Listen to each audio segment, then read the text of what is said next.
my God, look at Eon's leggings. Oh my God. Eon is my one true love. Oh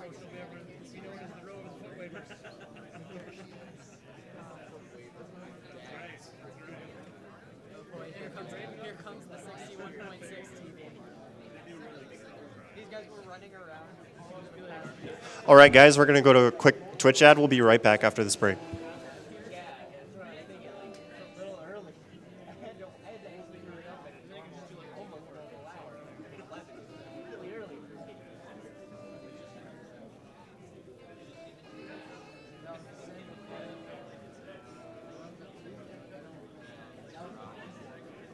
Blindfolded with Is this a jazz remix of Tetris? Oh my God. Yeah? Oh, I was gonna bring my Tetris card and just like hold it up. Shit. Damn it. It's in my room. I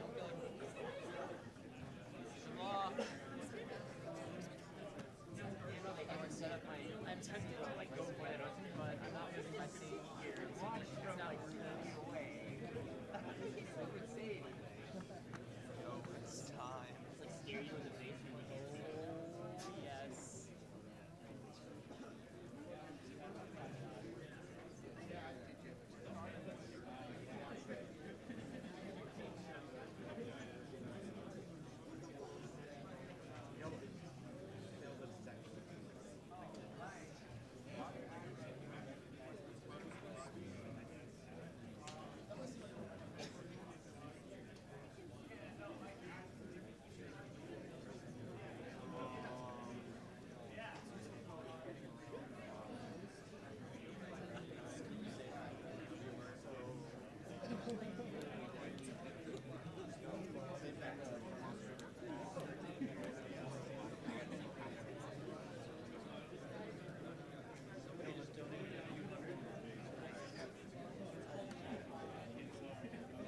Damn it, I kind of want to go get that card.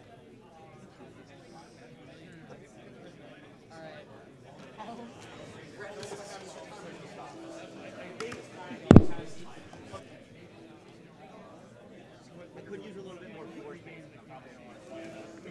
All right, guys, welcome back. I've got a couple donations to read while we're getting Tetris set up. One thing to go into before we start into Tetris, we do still need some help on upcoming bonus games. Skyrim 2 Worlds bonus is very close, just needs a little bit to push it over. And The Witness is gotten a lot of help, but we still need a little bit more to get it there. We're about $5,000 short. So make sure you get in your donations for those bonus games. If those go well, we might have another bonus game opening up very shortly that you all will like. So you definitely want to finish those off so we can start working towards the next one. You guys are the real heroes right now. I do have $100 from Digital Badger that says, excited to catch the TGM exhibition live again this year.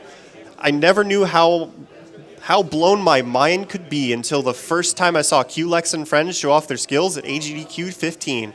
I'm looking forward to being amazed once more. Donation goes to Nightmare in Dreamland 100%. Kirby Hype.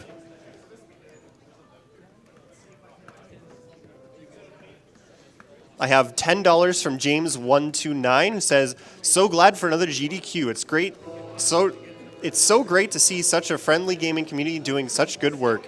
Here's my $10 to Killing the Animals, a small price to pay for hours and hours of entertaining content watched, and many more hours to come watching on the YouTube archive. Keep it up.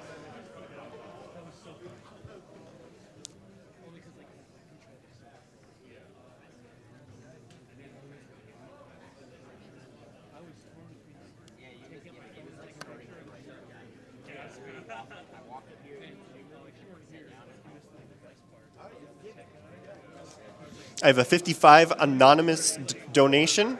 Says, let's add more more motivation to the TGM runners. I'll be donating the combined total of every TGM1 player's score if they can get GM rank 10. So each GM game would be worth $126 minimum. Good luck, everyone. Heart.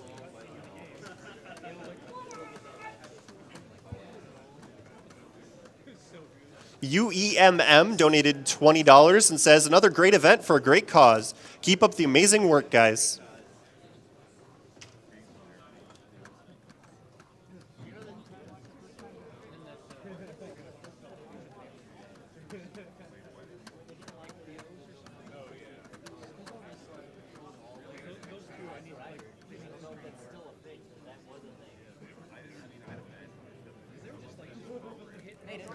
All right, folks, I was thinking about the wrong donation incentive. The one that we're short about 5K on is a heartfelt talk with Dad and Fallout 3 any percent. That is coming up as well. So definitely wanted to get some donations towards that if you want to see that. But the witness, bad news, we're actually about 8K behind on that one. So definitely get your donations in if you want to see that bonus witness run after Crypt of the Necrodancer, which is going to be awesome, by the way. If you haven't seen the Crypt of the Necrodancer speedrun, by the way, it's pretty cool. Make sure you check it out. But definitely make sure you start getting these bonus games met because we have more to come if you can keep getting them met.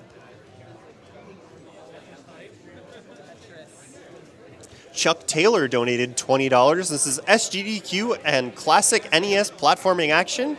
Does it get any better? Donation goes to the reader's choice. I think that came in when the last host was here. Did we get that?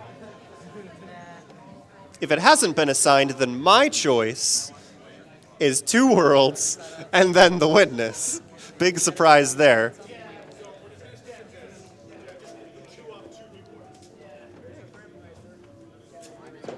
Speaking of which, we have a $50 donation from Jim64 who says, more runs is always a good thing. Put this towards the Two Worlds run. Thanks to staff and runners for putting on such a wonderful event for a fantastic cause. Thank you, Jim. Let's keep those donations for the bonus games rolling in. The Shockmaster also donated $10. Says, hey guys, stoked on the Elder Scrolls section, and I love what you guys are doing. My mother is a registered nurse, and she thinks what you guys are doing is extraordinary. Keep up the great work. SGDQ hype.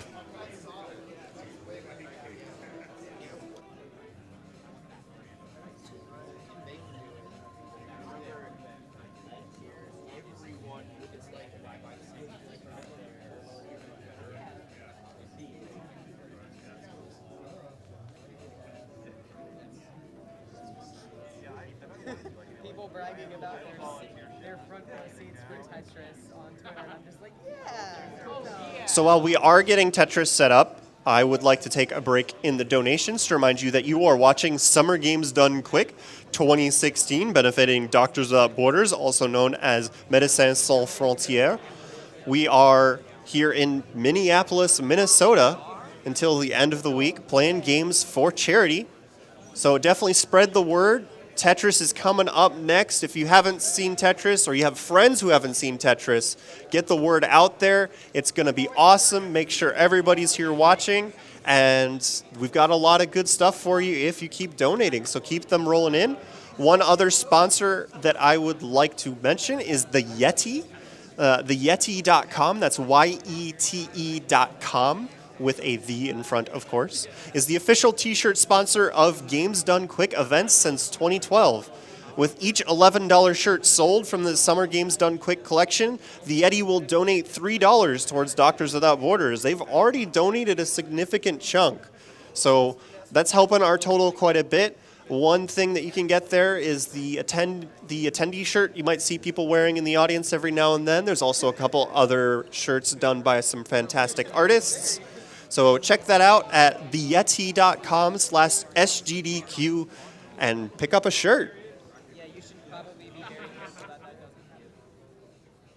My husband, you got like I don't mean you Barney21 donated $12 and said, I remember when I was young and I worshipped Mario 2 as the greatest game of all time. So I would really like to see TASBot break it.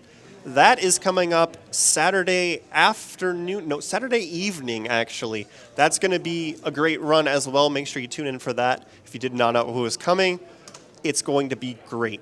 Jelly Envy donated $10 and said, I just donated $10, but listening to this amazing runner, I totally forgot to write down my note.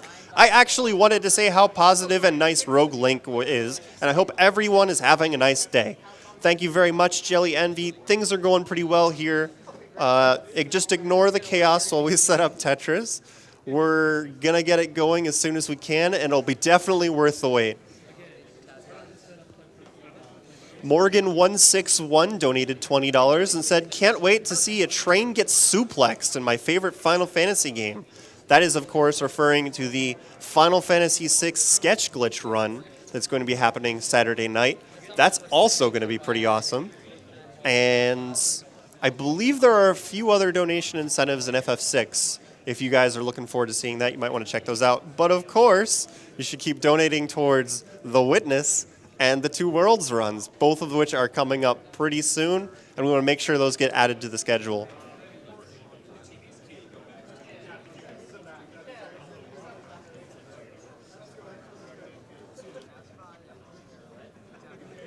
Mike Frentz donated $20 and says, these marathons continue to get better every year. Thanks to everyone on camera and behind the scenes for all the work you put in for such a good cause. Put this towards saving the animals. You've saved plenty of frames thus far, so surely you can spare a few of them. Tetris hype. Max Nuggets donated $50 and says, so glad to be able to catch another GDQ event. Keep up the awesome work. This donation goes to the Kirby Nightmare in Dreamland 100% run. Pink Puff hype.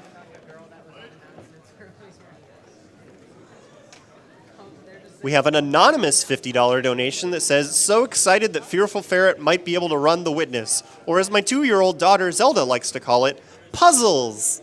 Let's get this game on the schedule. Thank you very much for that donation. I will give it a quick refresh, see how we're doing, because I do see people are donating as requested. Thank you very much. The page is taking a little bit to load, so I'll read another donation while we're waiting on that. And we have Mummer95 donated $15 and says, Skyrim is one of my favorite games. Let's kill those dragons. Thank you very much to Mummer95 and everyone else that has donated so far. We're doing pretty good. We're approaching $450,000. One thing that I would like to bring up is that if we can get over $1 million this event, maybe 1.2, we might be able to reach the 8 million mark across all of our events combined. We raised over $7 million across all events earlier in this event, and I think that's a good milestone to reach for. So let's aim for at least 1.2 million, break that 8 million mark overall. I think that would be really hype. So The Witness has bumped up significantly. Thanks, guys. Two Worlds is actually only $80 short. That is so close. And The Witness has jumped up almost $500 since I sat down. That's amazing. So we're actually getting closer to $7,000 short. Great work, guys. Let's keep it up. Speaking of which, I have a $20 donation from Anonymous that says, let's get that Witness run. Chronomeister donated $50 and says, donate for more Necrodancer? Sign me up. Already staying up later than usual, so why not make it even later? Hope Necrodancer is as hype as it was when it was shown at last GDQ. We have a $50 donation from NeoSam who says, hi from France. I heard that The Witness needed some help, so here I am. That's a great game. Let's unlock the run, guys. Shout out to all the restreamers and everyone making this event possible. Good luck to the runners and have a great SGDQ, everyone. Speaking of the restreamers, if you are watching in one of the languages that is currently being rebroadcast, you can refresh the Twitch page, and at the top of the chat, it'll give you convenient links to all of our restreamers. Maybe check them out. They are also benefiting Doctors Without Borders with their streams. They're all official restreamers if they are linked at the top of the chat when you open it up.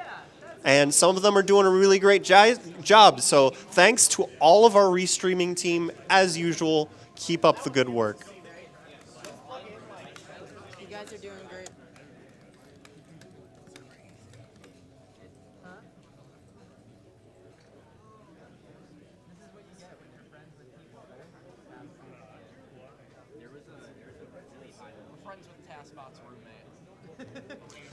All right, I have a $50 donation from James Borg. There is no comment, only Skyrim. Also, hi, Rilken. Thank you, James Borg. LOG Arrhythm donated $10 and says, productivity at work this week has stooped to an all-time low, and I couldn't be more excited. Really looking forward to the Tetris Grandmasters and Kirby block to keep me distracted for much longer. Keep doing what you guys do, and I'll keep watching. Also, save the animals. I have another anonymous donation, $20 this time, that says, first time donating, watching for the third time now. I love that you do all of this to help other humans. There is still faith, good job runners, and GDQ staff. Greetings from Austria. Thank you very much, Anonymous.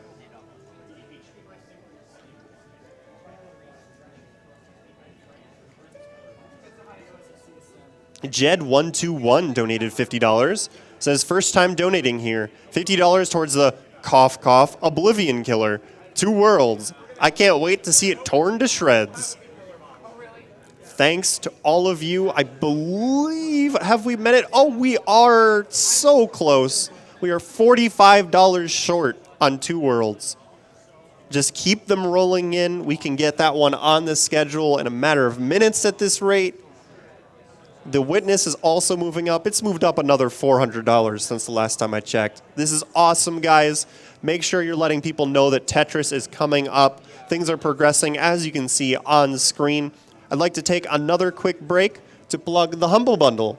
If you go to humblebundle.com, there is an SGDQ 2016 Humble Bundle. Pay what you want and support charity. Offers bundles for video games, mobile, ebooks, comics, and Humble Store. It has raised over $75 million for charities such as Doctors Without Borders and many more. So it's definitely worth checking out. There's quite a few games on that list that you'll be seeing in the marathon. A couple that I remember off the top of my head are Scapegoat 2, Dust Force, and Serious Sam.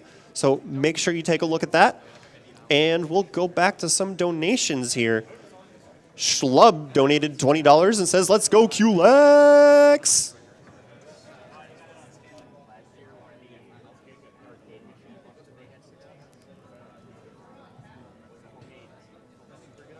That last donation goes towards a runner's choice. We're going to have to figure that one out later because they're a little bit busy. But rest assured, if you guys want to donate towards runner's choice, we'll get what they want after they're done with Tetris.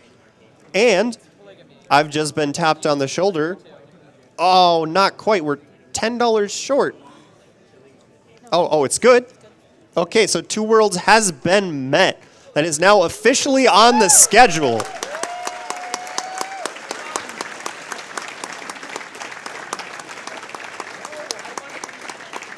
And the Witness has jumped up another $200. We're at almost $3,000 out of the $10,000 needed.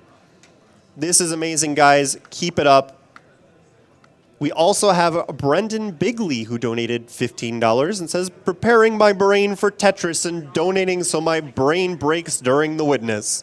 Thank you very much, Brendan.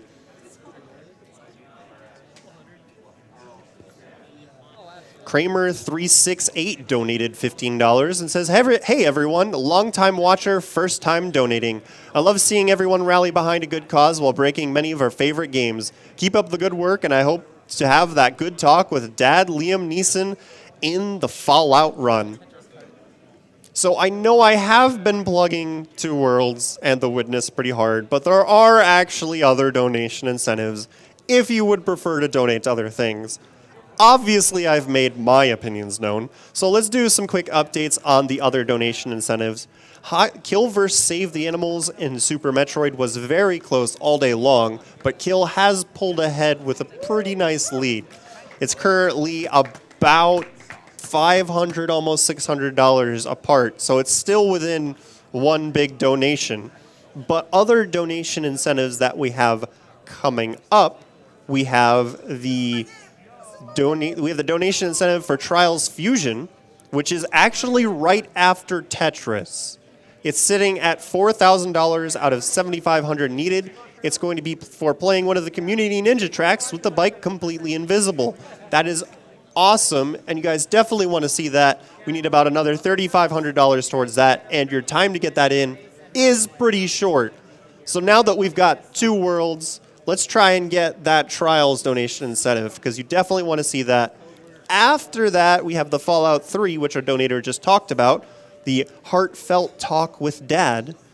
It's a glitch-out talk with Dad during the Waters of Life quest, which is sitting at $1,163 out of $6,000. So we're just a little bit less than $5,000 short on that. There's a lot of things to throw your money towards if you want to see extra content here at Games Done Quick. So don't be shy. Let it come in. We have some more donations, though. We have a $50 donation. It says donation goes towards Announcer's Choice. Well, we just met 2 Worlds, and I'm I'm being updated on the bids. So what's up? I was playing it on my SP. So my choice from here on is going to shift towards Trials Fusion. Big surprise there.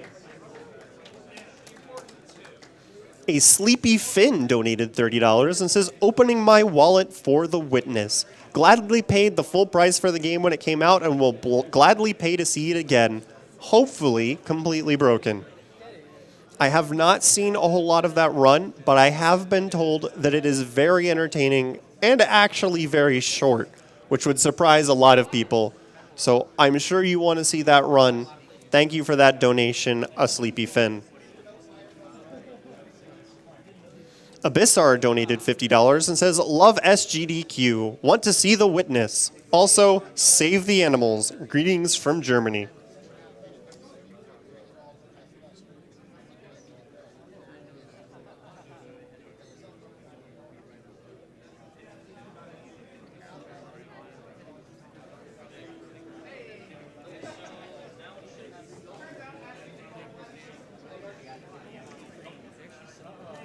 So I did mention earlier that Summer Games Done Quick 2016 is benefiting Doctors Without Borders, but I would like to take a quick second to tell you more about Doctors Without Borders, also known as Médecins Sans Frontières. Doctors Without Borders supports people who cannot otherwise access healthcare by employing specialized medical and logistical help or running long-term projects designed to tackle healthcare crises. At any time, some 30,000 doctors, midwives, epidemiologists, water and sanitation experts, as well as many others representing dozens of nationalities, can be found providing assistance to some of the world's most vulnerable patients. They often work in remote locations and are often the first international aid workers to arrive at the scene of an emergency. These guys do really great work, and we're glad to be sponsoring them. So thank you, everyone who has donated so far and everyone who still has not yet donated but will be coming up. It is very appreciated.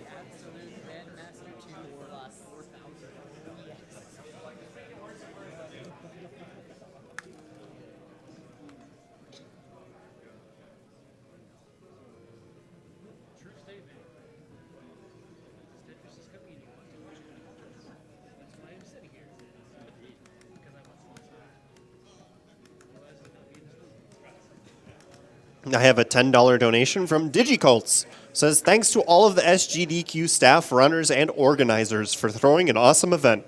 First time watcher here, and I already feel like I've learned a thing or two about running. My vote goes towards Nightmare in Dreamland. Thank you very much, DigiCults. That's another game I want to run.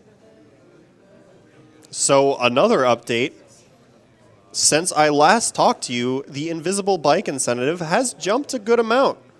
We've got a couple $100 towards it, and 2 worlds, of course, has been met. So let me scroll down, and the witness is up to $5,000 out of 10,000.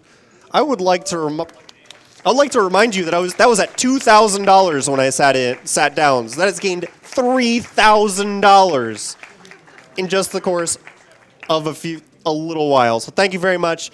Now we can applaud. Sorry for interrupting you guys.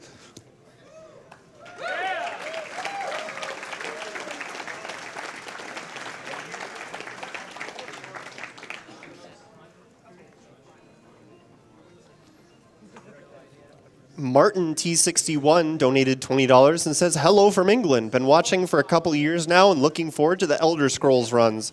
All week. Those games break in the best ways. Good RNG to all runners. Can I get some hype?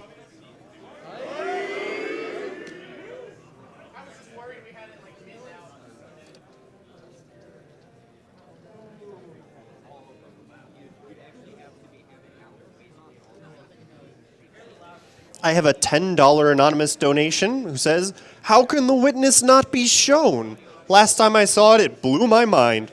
By far the greatest show of skill I've ever seen in a fantastic game. Great stream, and thanks to everyone involved, and good luck to all the runners.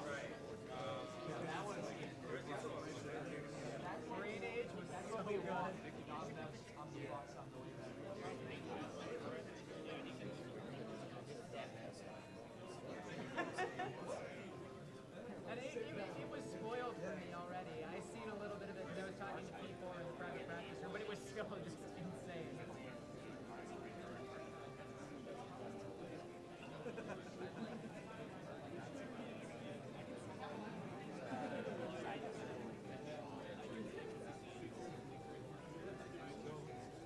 That sounds like P4,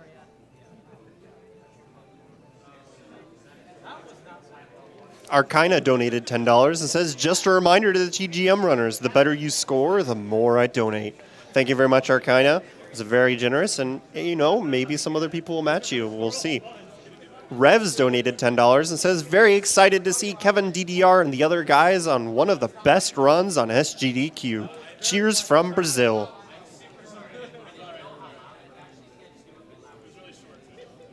Durza donated $50 and says, these marathons are always inspiring. Keep doing what you do. Save the animals. Come on. And Anonymous donated $20 and says, come on, guys, let's get that witness run. What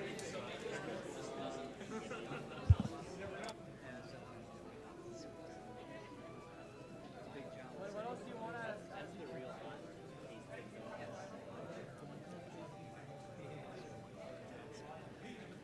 Oh, I got I know, but I want to read it.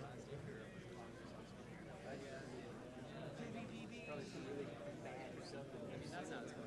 Donate $20 more.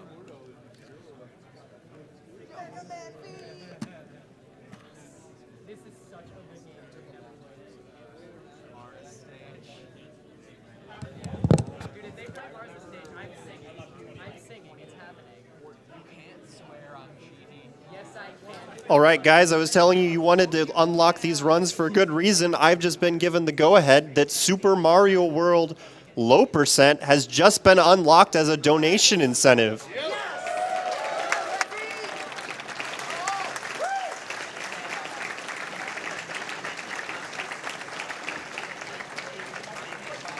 So let me give you an update on that. That is going to be coming up on the schedule. It is currently marked Setup Block 5. So that will be...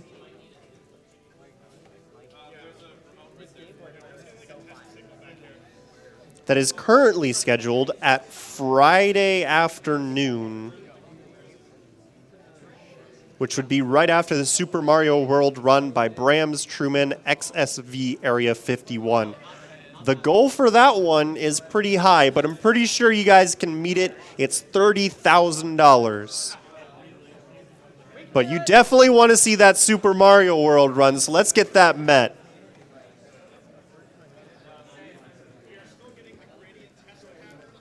Matrim12 said, I love The Witness, such a beautiful game, so here's another 10 towards it. Also, $5.54 of this goes towards naming Terra Alice, and that was a $15.54 donation. Thank you very much, Matrim.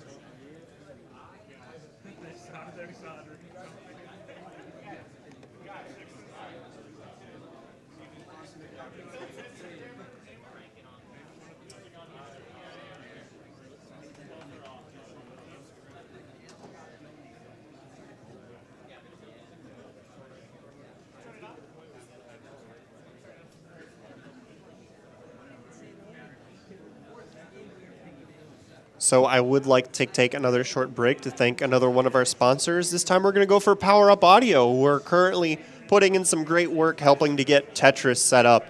They are an indie sound studio from Vancouver, Canada, and have worked on quite a few games, such as Crypt of the Necrodancer, which is coming up. And, of course, we've got other titles such as Action Hank or Death's Gambit. The entire team is here at SGDQ. Jeff, Joey, Kevin, and Cole donating their time working on our soundboard 24/7. Thanks so much, Power Up. You're doing a great job so far.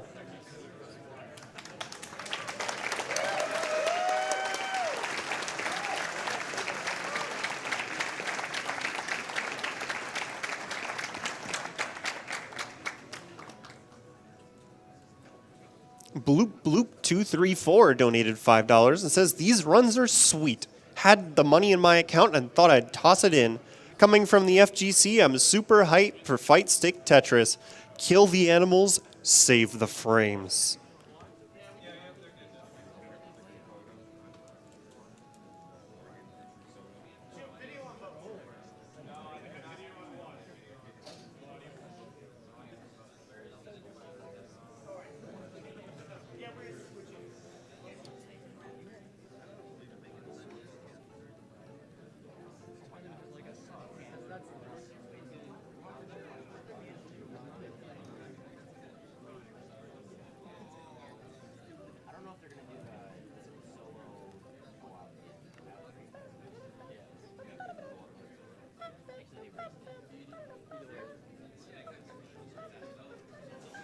All right, guys. The Invisible Bike donation incentive in Trials Fusion has jumped up a decent amount. It's almost at 4,500 out of the 7,500 needed.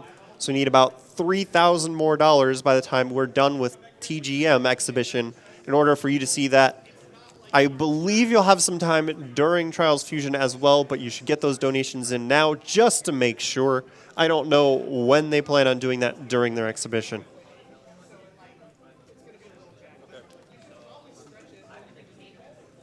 Speaking of which, JT just donated $20 and says, was going to save this donation for the Super Mario block, but let's get the invisible bike on show.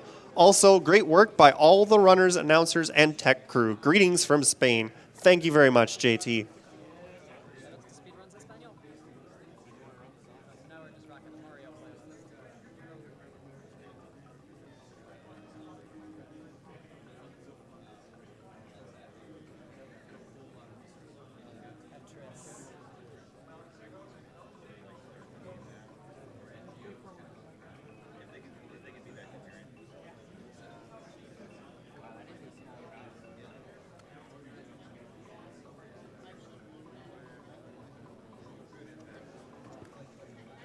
Delta donated $100 and says, because it's the right thing to do. Thank you very much, Delta, and it does help a lot. Even the smaller donations help the cause because we are getting a lot of donations. If you check out our tracker, which you can find a link to on our website, gamesdonequick.com, you can see that we have had over 13,000 individual donations so far. That is awesome. Doesn't matter how much you donate. Every little bit helps. Thank you, everyone who has donated so far.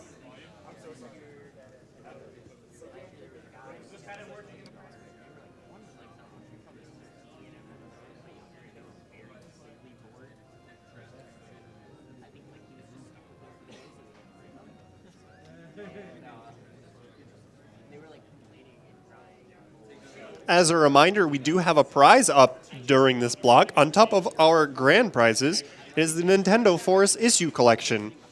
It has been donated by LLK and Nintendo Force. You only need to donate $5 to be eligible for that prize, for that drawing. So any of your donations, $5 or more, coming in during this, it ends at the end of Tetris, the Grand Masters Series exhibition, will be eligible for that drawing.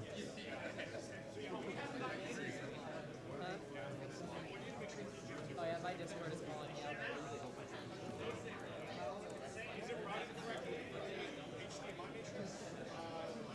And another quick reminder, if you are curious about how our drawings work, you can go to gamesdonequick.com/sweepstakes, where we have the entire drawing rules there. Make sure you check that out if you were concerned. Hopefully that will answer your questions. And we do have a $50 donation from Anonymous. It says, the Witness is an incredible experience that everyone should partake in. After playing for hours, I found myself instinctively looking for puzzles in nature as I went for a walk. Pretty sweet game that teaches mindfulness as a side effect. Would love to see it run, and hopefully more people will play as a result. Keep up the good work, everyone.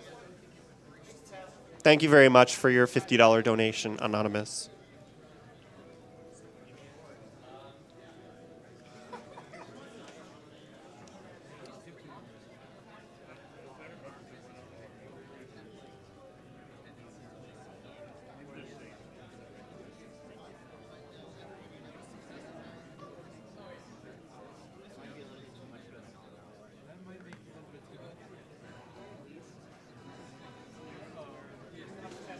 All right, guys, the Witness has jumped over $6,700 out of the $10,000 needed. That is incredible. Keep those donations rolling in. Tetris setup is still moving along.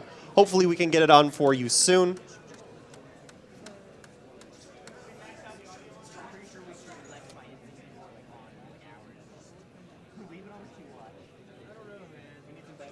And I just got a donation that is telling me why. I've got a donation from Cumpy for $1,500.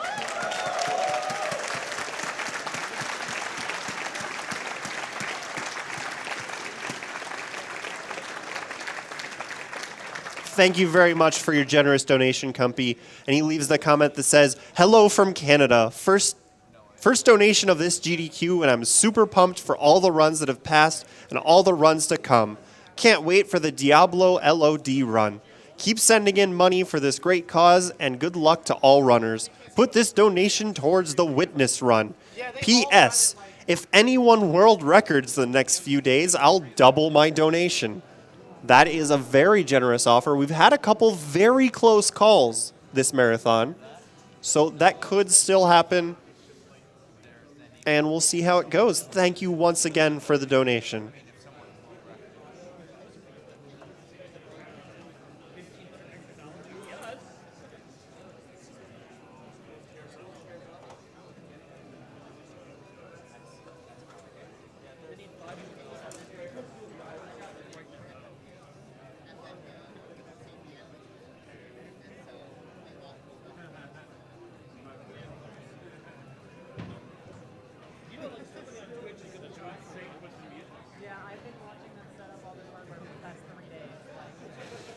Another one of our sponsors is Tiny Build. They're an indie game label that started as an indie studio with no time to explain.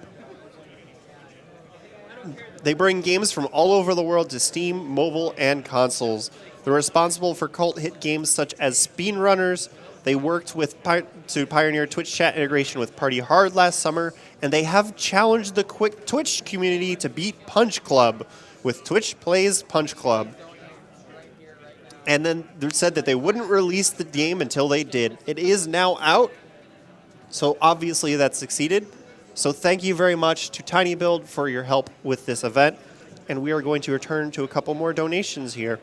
Matty Boy donated $5 and said, "Hello, longtime watcher, first-time donor. Looking forward to the Bethesda Marathon. It's like Bethesda leaves their games buggy on purpose for the speedrunners. Keep up the good work and good luck to the runners."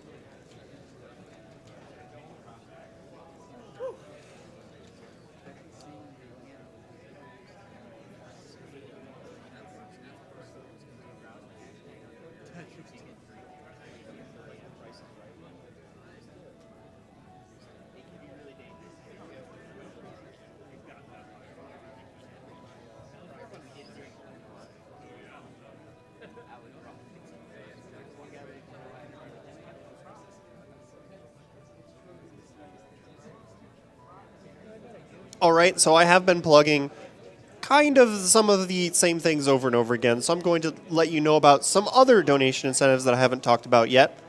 This is mostly stuff coming up on Saturday. There's a secret cow level in Diablo Lord of Destruction that they have a donation incentive to play. They are short quite a bit of money on that. The Super Mario Land 2 game end glitch during TaskBot is actually quite close to being met.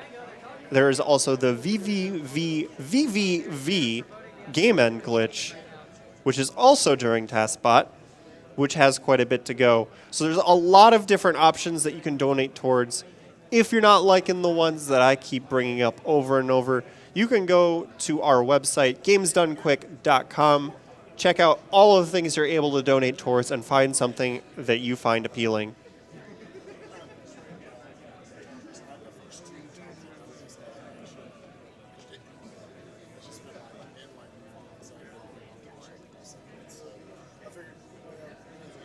As an update to another donation incentive, Save or Kill the Animals in Super Metroid.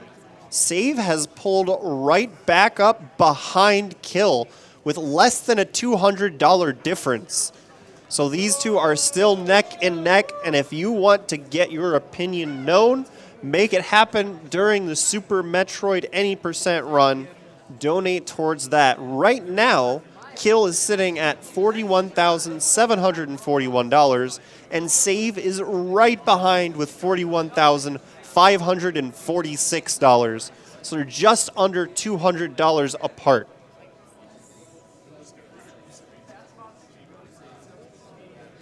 All right, everyone, let's wake up the crowd again. I've got an anonymous $1,000 donation.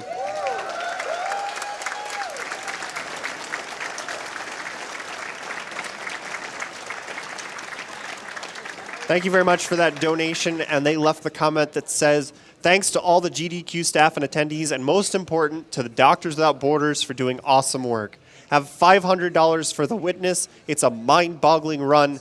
And another to save the ferrets in Super Metroid. I'm assuming that's why they jumped up right next to each other like that. So thank you so much for that donation. And with that, we can look at the Witness again real quick. It is sitting at $76.59 out of the $10,000. So just a little bit more than $2,000 to go. We are so close to meeting that. Thank you everyone who has donated so far.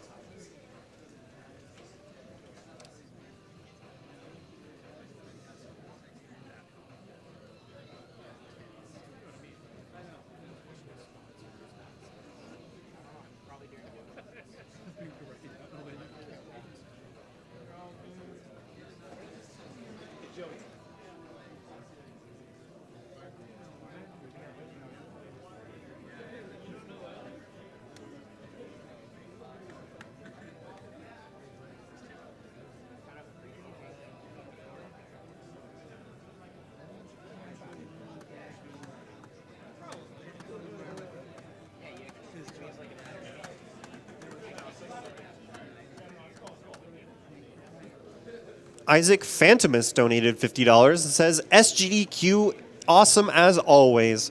Put this towards the Witness because it's just amazing. Also, can't wait to see Kevin DDR do his thing on Tetris. Woohoo!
All right, we are getting close to being done with the Tetris setup. Thanks for sticking with us for this long wait. Make sure you let everyone you know who's not watching right now to tune in to GamesDoneQuick.com. We've got a really good show coming up for you guys with the Tetris, the Grandmaster exhibition. So make sure you get anyone who isn't watching, because this is going to be a great show.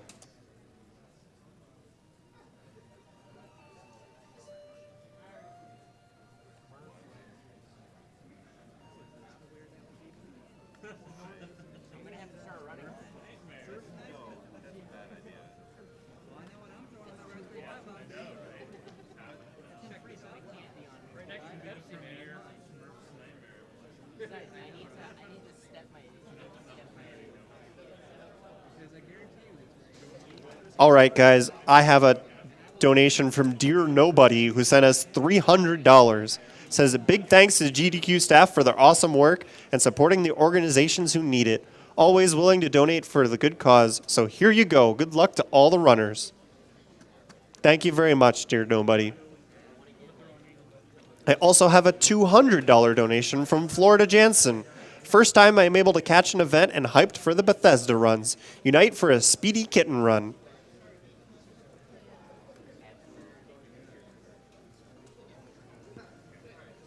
Max114 donated $50 and says, been watching for years now. I'm a character artist in the game industry, and I love seeing so much celebration of games, new and old, for a good cause. Hope to send you guys some cool custom art for donation prizes in the near future. Stay fresh. Thank you very much, Max114.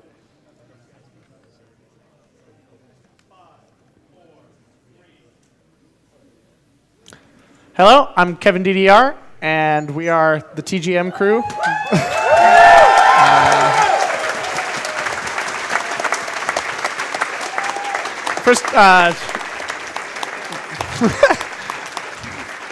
First of all, I'd like to apologize for the really long setup wait.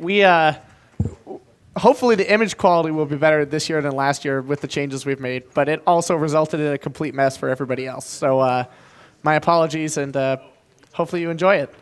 So I guess let's run through the whole group. Yep. I'm Kevin DDR. I'm Klex.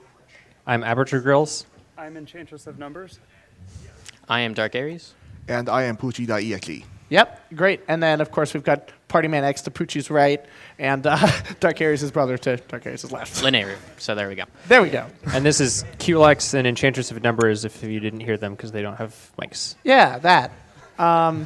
So what we're going to start out with is Tetris the Grandmaster 1. Tetris the Grandmaster is an arcade version of Tetris released in Japan only by Eureka, who you might know from making Street Fighter EX, some other arcade game ports too, and I think they made like a Wii Dr. Mario. Yes. and Technic Beat. And the Dr. Wii- Luigi. Yeah. all sorts of mess, all sorts of cool stuff. So it's a very hard game, very different from normal Tetris, which is why we spend thousands of dollars to buy arcade boards to play it. I guess we should just maybe start off, right? Like, Let's just go. Yeah, I can talk a little while we start about so- the history of the game and what differences it has from normal Tetris. Yeah, we'll be playing a four-way race on TGM1 with myself, QLEX, Aperture Grills, and Enchantress of Numbers. And yeah, let's go. All right. I guess let's get a countdown. Countdown, please. All right, guys, help me out with the countdown here. 5, 4, 3, 2, 1, go! Enchantress off to a slow start by mashing the start button last. Got Okay. beat to the punch there. Yeah. You can actually start the games basically simultaneously in TGM1, but it's a little hard. So you may know Tetris. In the States, the sort of canonical version of Tetris was the Nintendo games. But in Japan, Sega Tetris, which is a arcade game, was sort of the most well-known version of Tetris. Yeah, like for a long time, everywhere had Sega Tetris. Yeah, in Japan. just everywhere. And so Sega Tetris works quite differently from Nintendo, the Nintendo family of games. There's a lot of stuff that you have to, like many decisions you have to make when you're making a Tetris game that you wouldn't normally think about until you actually tried to do it. Like, how do the pieces line up when they rotate with, like what do the bounding boxes look like between the rotation states of the pieces? What colors are the pieces? How high can the stack go? Can you rotate pieces off the top of the screen? All of these different things. And so in many ways, Sega is a very different game from the Nintendo family. Sega Tetris is also not a very hard game. So people got really good at it and could max out the score like pretty consistently. And so that's where this game comes in. Basically, the creator, Ichiro Mihara, felt that making a Sega family game that was harder and more focused on speed would lead to a good arcade, make a good arcade game. And actually, encouraging players to complete your arcade game as fast as possible is a really great way to generate revenue. So. Yeah. And, they did a good job of that. It's also nice because, I don't know, at least for me personally, I have very little interest in, like, marathoning a classic arcade game. I don't know, let's say like Donkey Kong or something. Or any of the endless games. Something that has an hour-plus long run. Yeah. For me, that's not my arcade experience. Yeah. So, having something that you can finish reliably in about 10 minutes is pretty nice. Especially because, if you screw up your run, well, hey, you just try again. So one technique you'll see us using at the start of this, I say you'll see us using, but I'm like not doing it at all. Yeah, neither am I. Is stacking the pieces higher up on the screen in order to reduce the amount of time it takes to drop a piece. Unlike the later games in the series, this piece doesn't have what we call sonic drop, which is like an instant drop, but it doesn't lock the piece. You do that separately. Yeah, so it's like old-style Tetris where you just have to hold down and wait. So because they drop when you're holding down, they drop at 1 row per frame. So each extra row that you have to drop a piece is 1 frame lost, and that adds up a lot. It really adds up over the course of the run. You can lose like 20 or 30 seconds. Yeah, we are trying to make sure that everyone beats the game, so we're not really doing that very much, because obviously the higher you are on the screen, the more unsafe it gets. Yeah, if you watch like world record runs, it's just ridiculous. It's crazy. And sometimes actually the world record runs, because they're not concerned with having to reset, they will get in a situation where they need the long piece, the eyepiece, or they will, their run is definitely over. Yeah, they will do basically suicidal moves. Yeah, to suicidal moves, like the kill them riskiest unless they get possible move, lucky. and then, you just get lucky. I should talk a little bit. Okay, so first off, this game has an end. So I talked about how it's a speed game. Obviously, a speed game needs an end.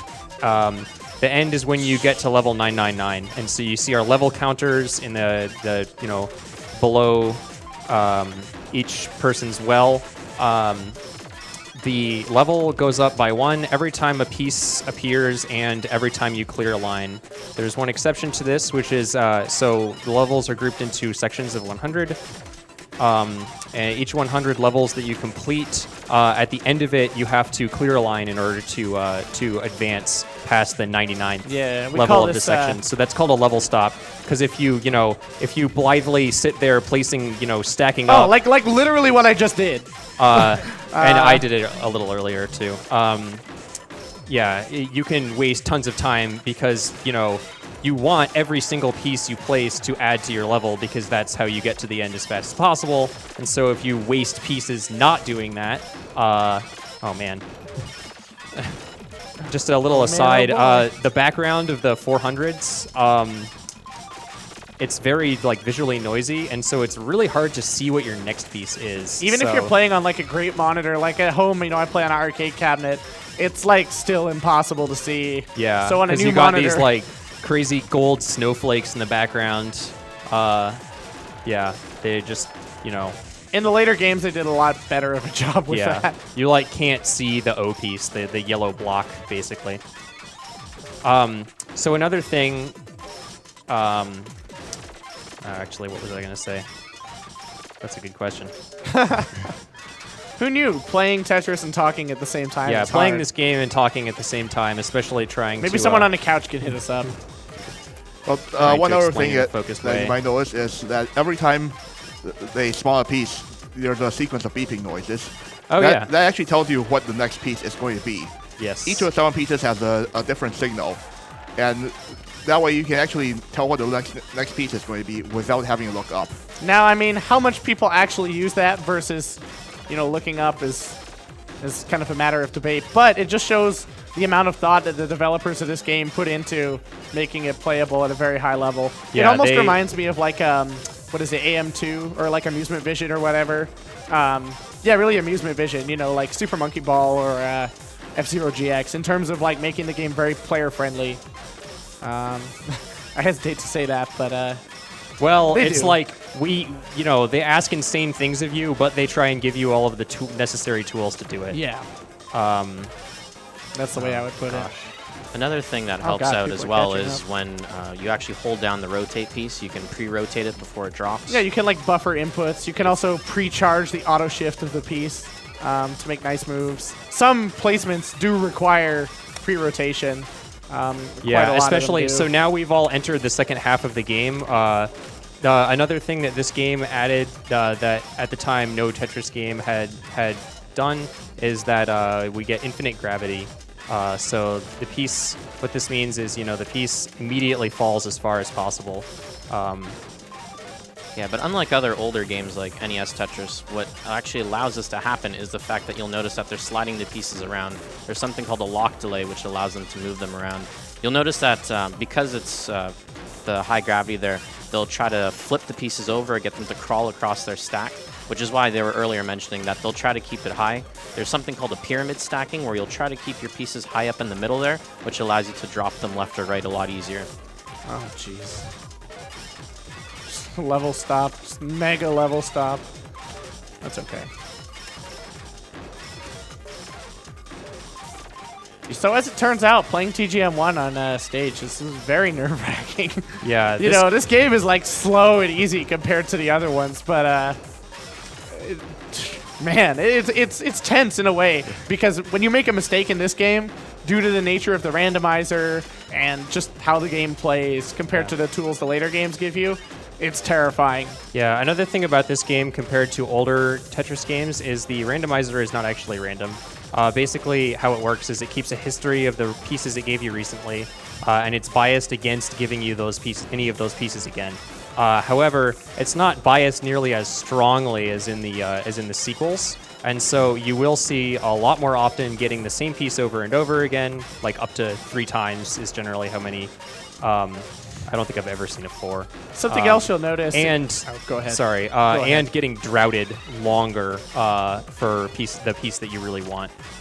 Yeah, TGM1 has those moments. If you ever watch my stream, you'll see some moments. It can rip you off a little bit. But you know, you need to know that it might do that and plan around it.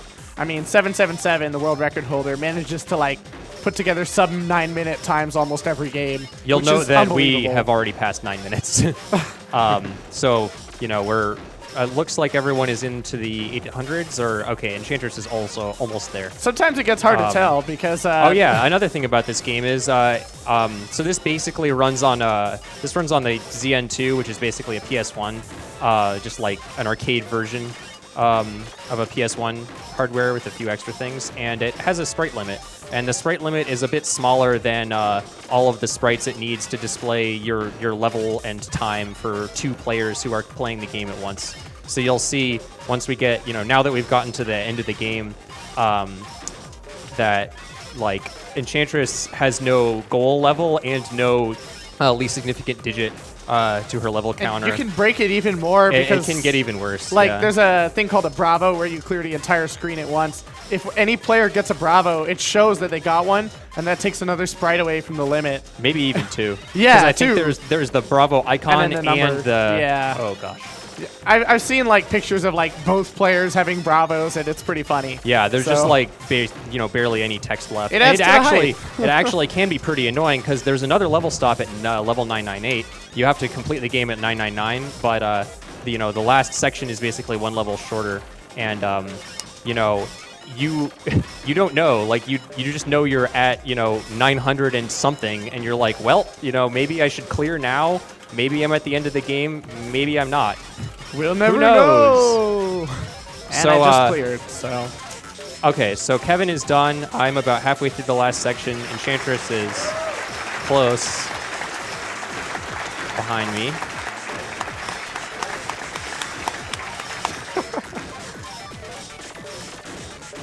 Oh man, this is a very slow time. One-handed credit roll victory lap. Special thanks to Mr. Kondo.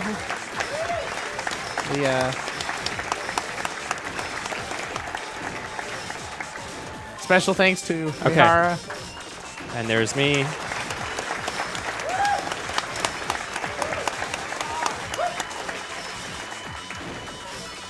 Oh, and there's Alexis. There's QLX. Yep. Yeah, did- QLX cleared a little bit before me, and then looks like Enchantress is very, very close now in the 9-9. So you can see, there's no way to know. Do you clear now? Do you clear later? Okay, there it is. There it is. Wow. 11:42. Okay.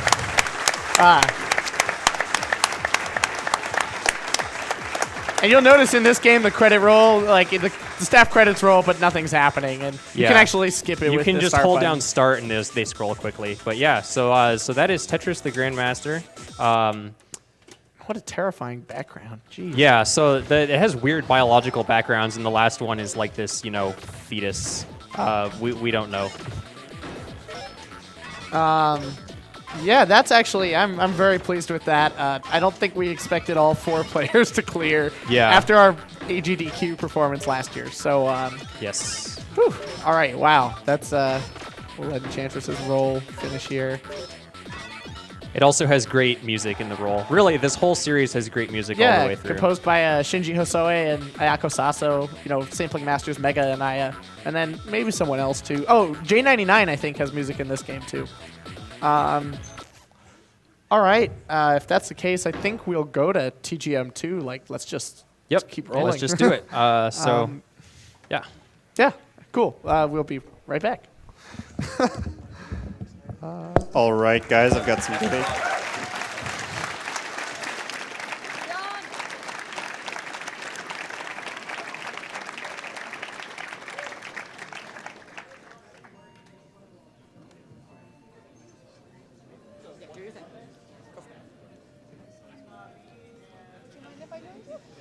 All right, guys. I've got a $10 donation from Proto Magical Girl. Says, hey, I'm sitting on the second couch. Go Enchantress of Numbers and the whole TGM crew. Donation is EON's choice. Thank you very much, Proto Magical Girl.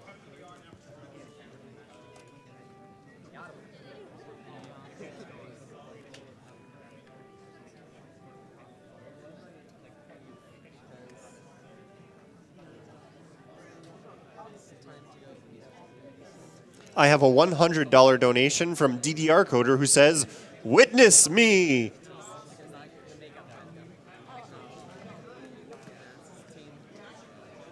Wechter donated $50 and says, I've been watching AGDQ and SGDQ for years and introduced the marathon to my partner as well. Tetris the Grandmaster exhibition was one of my first games we were able to watch together live. So I'm glad to see Tetris again on my birthday. Money to a heartfelt talk with Dad in Fallout 3, a game she would stream for me before we moved in together. Bethesda block hype. So let's give a quick update on that and a few of the other ones that we've been keeping an eye on. The Fallout 3 heartfelt talk with Dad is sitting at $1,375 out of the $6,000. Invisible Bike is at $5,300 out of the $7,500. So we're getting really close to just 2,000 short from that one. We can definitely meet that before the end of Tetris. And The Witness is at $8,359 out of the $10,000. So we're getting really close to meeting that one. And then, of course, once we get Trials, Fallout, and The Witness met, we can start putting in some real money towards Super Mario World low percent tomorrow. You definitely want to see all of those done. So thank you, everyone who's been donating so far, and keep it rolling. Barbox donated $50 and says, The Witness? I love The Witness. Come on, people. We can hit that 10K easy. Papa Stratman said, so happy to donate. How many frames do we need to save to hit the 1.2 million? Let's do it. Fantastic runs, runners, and times. Thank you so much. Thank you as well, Papa Stratman.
I have a $100 donation from Anonymous that says, "A marathon well done so far.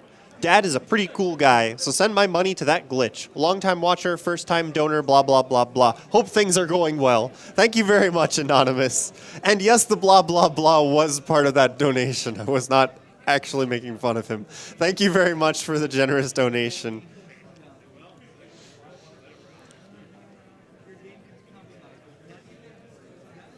I have an anonymous $11.37 donation. Shout out to my Tetris rival, Enchantress of Numbers, for running TGM1 at Summer Games Done Quick. She worked incredibly hard, and a big thank you to Victory Point in Pittsburgh, Pennsylvania, for having a public copy of TGM2. I'll donate $13 more if Kevin DDR gets an S13.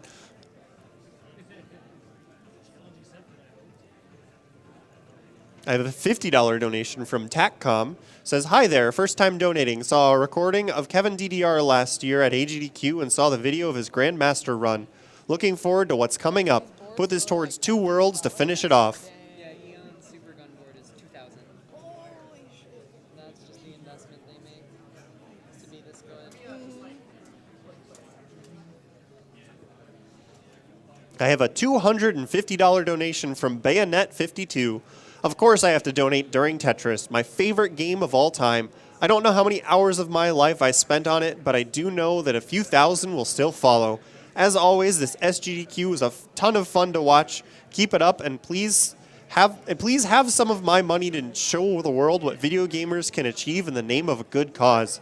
Thank you very much, Bayonet. We're working pretty well so far. We're getting, at this rate, not far from 500,000. You think we can get that before the end of the day? What do you think, guys?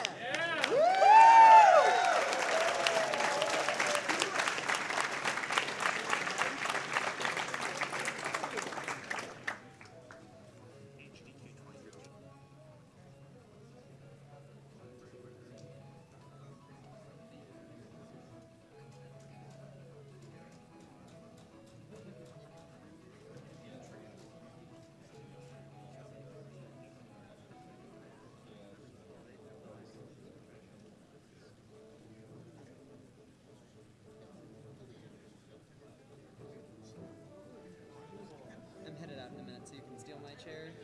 Oh, for sure. Yeah, I have an outing for my Twitch team. I gotta go. I hope you all have a great time. Thank you. I mean, you can stay. No, I have other things to do. Oh, okay.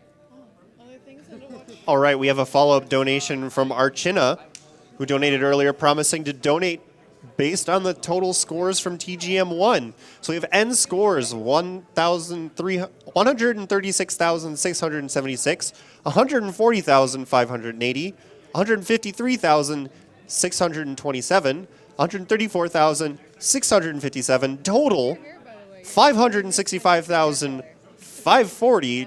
Divided by 10 means that they donated $565.54. Good job, you four, and good luck with the rest of the runs.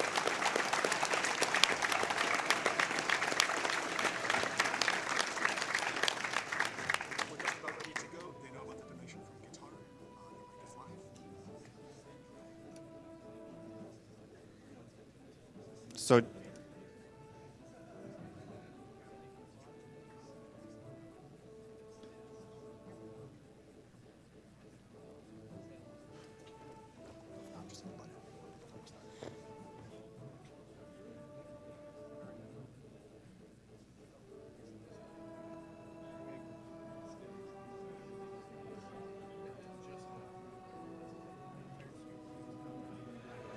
All right, and we're back for Tetris, the Absolute, the Grandmaster 2 Plus. So this is the second, this is the second game of the Tetris the Grandmaster series, and it is pretty interesting. It features new, interesting ways to go fast, and it is significantly harder than the previous game that you've seen. All right, I think we're going to have a race between Aperture Grills and Kevin DDR. there are multiple reasons for this race to happen. Pretty much the main mode that they're going to play, Master Mode, is very difficult, and it features something interesting at the end. I will not spoil it. So yeah, I guess I think we're good. we're good to go. Then whenever we get a countdown. All right, before the countdown, I do actually have a donation from Kitaru here to read you guys. Perfect. It's our boy.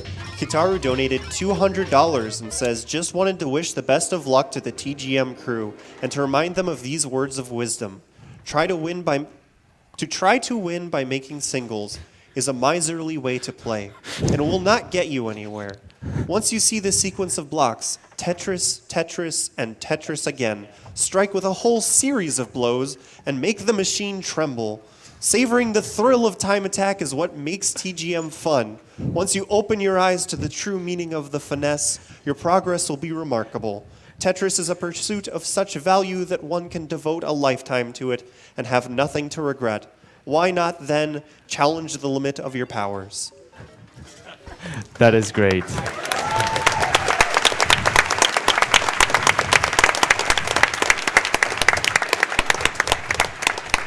Thank you once again to Kitaru, and for those who are not aware, Kitaru has appeared with the TGM crew in the past. But since they are ready, let's get the countdown going. Are you ready to do it again, crowd? All right, 5, 4, 3, 2, 1, go!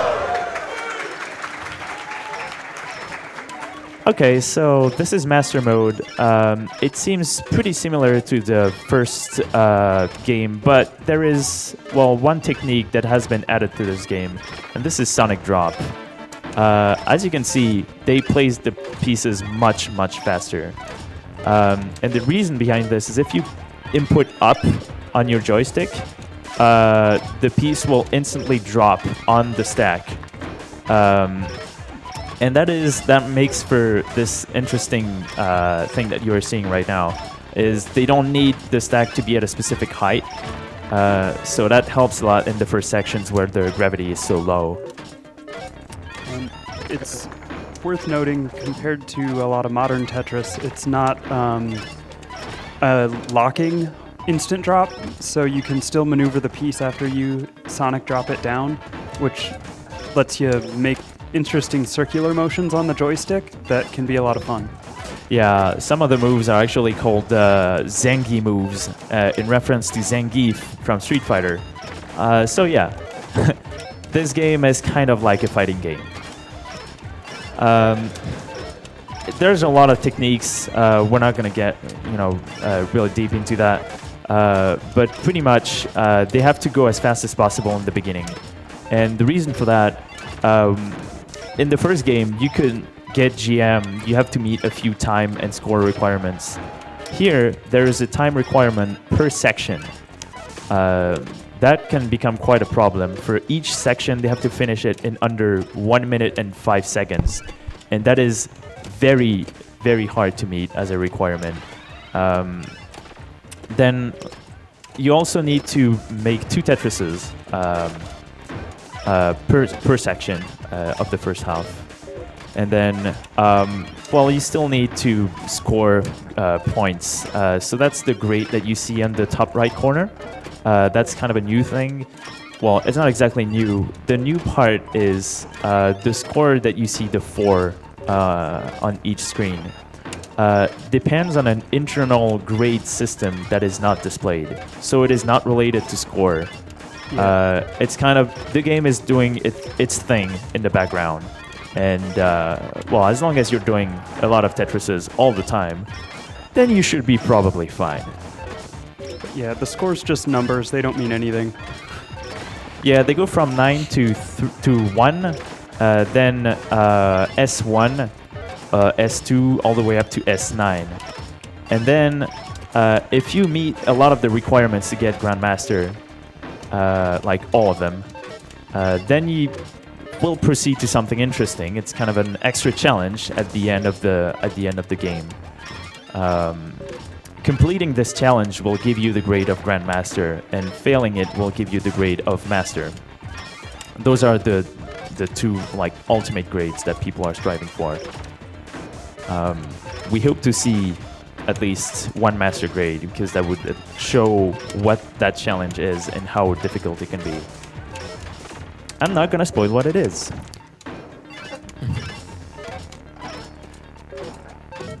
So we're having pretty good times. There are some indicators that the run is going well. This game also introduces the concept of medals. So you have under the grade, like under the level 2, you have ST and SK. ST means section time. Pretty much the game keeps track of your time per each section. So it's always, if it's gold, that means that you've beaten one of the section times on this board. And we see it on both sides, so I'm guessing the time is pretty good. That was a nice twist by Kevin DDR. But also the thing that's interesting to see is SK. That means skill. And that means that they have done so far more than 10 Tetrises. And that acts as a good reference for, first of all, the time. Because since the line clear animation is so long, you want to make as many Tetrises as possible. And that also explains that they're going, like, they have surely met the Tetris requirements per section. So both players are now halfway through a game. In the first TGM, at this point the speed just maxes out. You get the instant drop gravity. In this game, it's a little different. There's a spawn delay between when you lock down the piece and when the next piece spawns. That spawn delay gets shorter and shorter with every section from here on out in TGM2. Yeah, you can realize that something is kind of wrong or weird because now their line clear animation, it seems kind of fast actually. That doesn't look normal, and you will see that they will get faster and faster and faster. We'll see it on Zach's screen. So yeah, it wasn't enough that they just upped up the speed in the first game. They had to add some sort of more difficulty, so that's where the whole extra piece they were talking about comes in. This is extreme. It's like... Oh, the sound bug. The game sometimes sustains the one of the sounds. So you're hearing on Zach's screen this constant string sound. I hope you enjoy it. The one I have the most trouble with is the bass sound, because it literally gets my headset shaky. But it should end soon as long as he gets to the next section. There we go. There's a little bit of build-up music. Alright. Oh my god. Oh wow, that was a bit scary on Kevin's screen. Yeah. Okay, so you can see this is where it gets a bit faster. The conditions are a bit different here too. You just need one Tetris per section, but the score requirement comes into play, and the time requirement is pretty much a potential run killer. If you are more than 2 seconds slower than the previous section, then you fail the requirements to get the final challenge. And that means that if you pretty much make a serious mistake in like certain sections, it just pretty much makes you unable to get the final Grandmaster. Oh, that was, yeah. Level stop can also be a thing that could prevent you from getting the Grandmaster grade or the Master grade. So yeah, I hope that Kevin's level stop wasn't too much of a problem. At this point, they have to pretty much do all Tetrises because since they've gone so far, the game awards them with a level multiplier.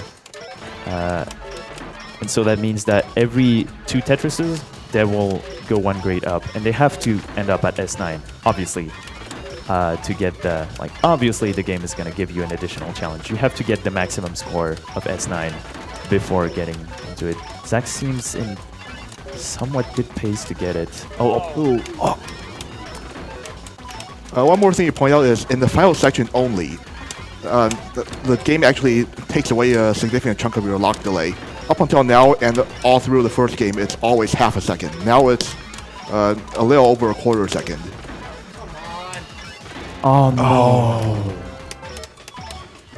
Well, you're gonna see the other challenge on Zach's screen. Oh my god. And same here for Kevin's screen. Okay, something would have happened had they gone to S9. I'm pretty sure they had met all the different requirements aside from that. Yeah, that's really unfortunate. But you can see something kind of weird happening on their screens. It looks like the blocks are disappearing, and the thing behind this is the pieces wait for 5 seconds until they lock down. So that demands that you have good shot. That is a shame. Completing it just at this point just awards you with a green line or an orange line. I mean, sorry. So that difference is not that much crucial, but yeah. All right, that was a good run.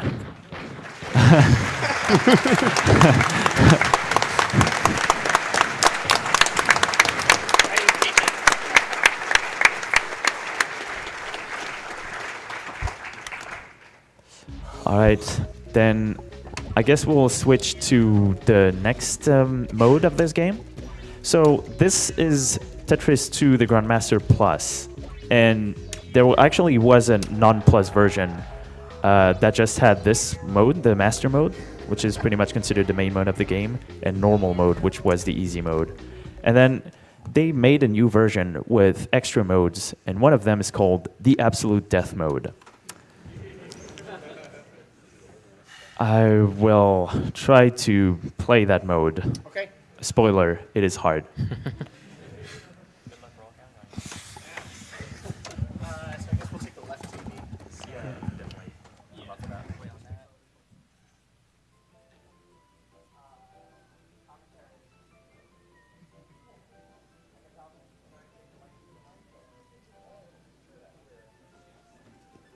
All right, I have a $250 donation from the KFS. Make the witness happen. Maybe next GDQ we can get a 100% white obelisk run of it.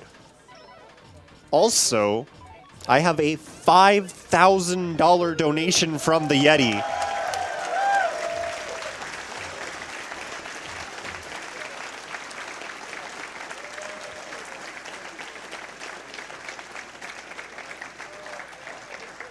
They leave the comment that says, "Hey all, Yeti here. I'm happy to announce we've raised over $30,000 for Doctors Without Borders.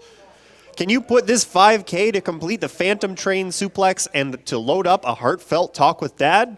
A quick shout out to our artists who donated their craft. Drew, Mark, Mike, Zoe, Tiffany, Logan, Angie, Glenn, Nina, and Misky. You guys are the best. Speaking of, we have a new design to celebrate this benchmark. Visit theyeti.com/SGDQ to check it out. And that is the Yeti, the THEYETEE.com/SGDQ. Thank you very much from the folks at the Yeti. And I did not even know there was going to be a new design available. So definitely make sure you check that out. $3 of every $11 t-shirt purchase is going to MSF.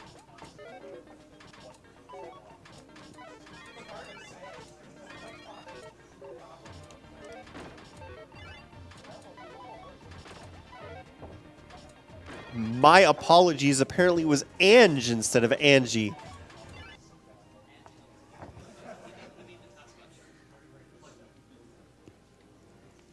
Arbor Grove donated $250 and says, "The chat could totally generate a cool million right now with $10 each. What are we waiting for? Another Steam sale? Not this time, Gabe. This is for GDQ. P.S. Save the humans." I have a $500 donation from Munching Orange, who simply says, "Turn up for Tetris." Thank you very much, Munching Orange.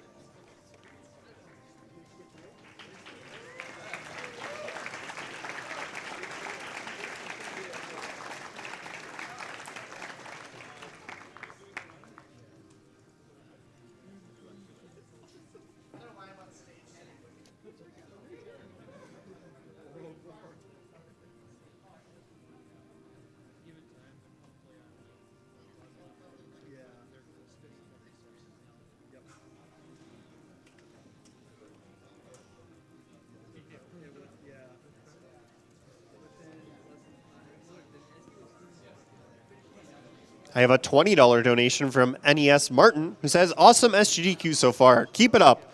Good luck to the Tetris runners, especially to Enchantress of Numbers. May the almighty Lans Hest be with you. I have $50 from Bear Trainer, who says, I must witness the witness. Let's do this. And as a quick update, the witness is sitting at $9,084 out of 10,000, so just a little under 1,000 to go. Congratulations, everyone. After hitting that milestone and announcing the new t-shirt, you have just crashed the Yeti website.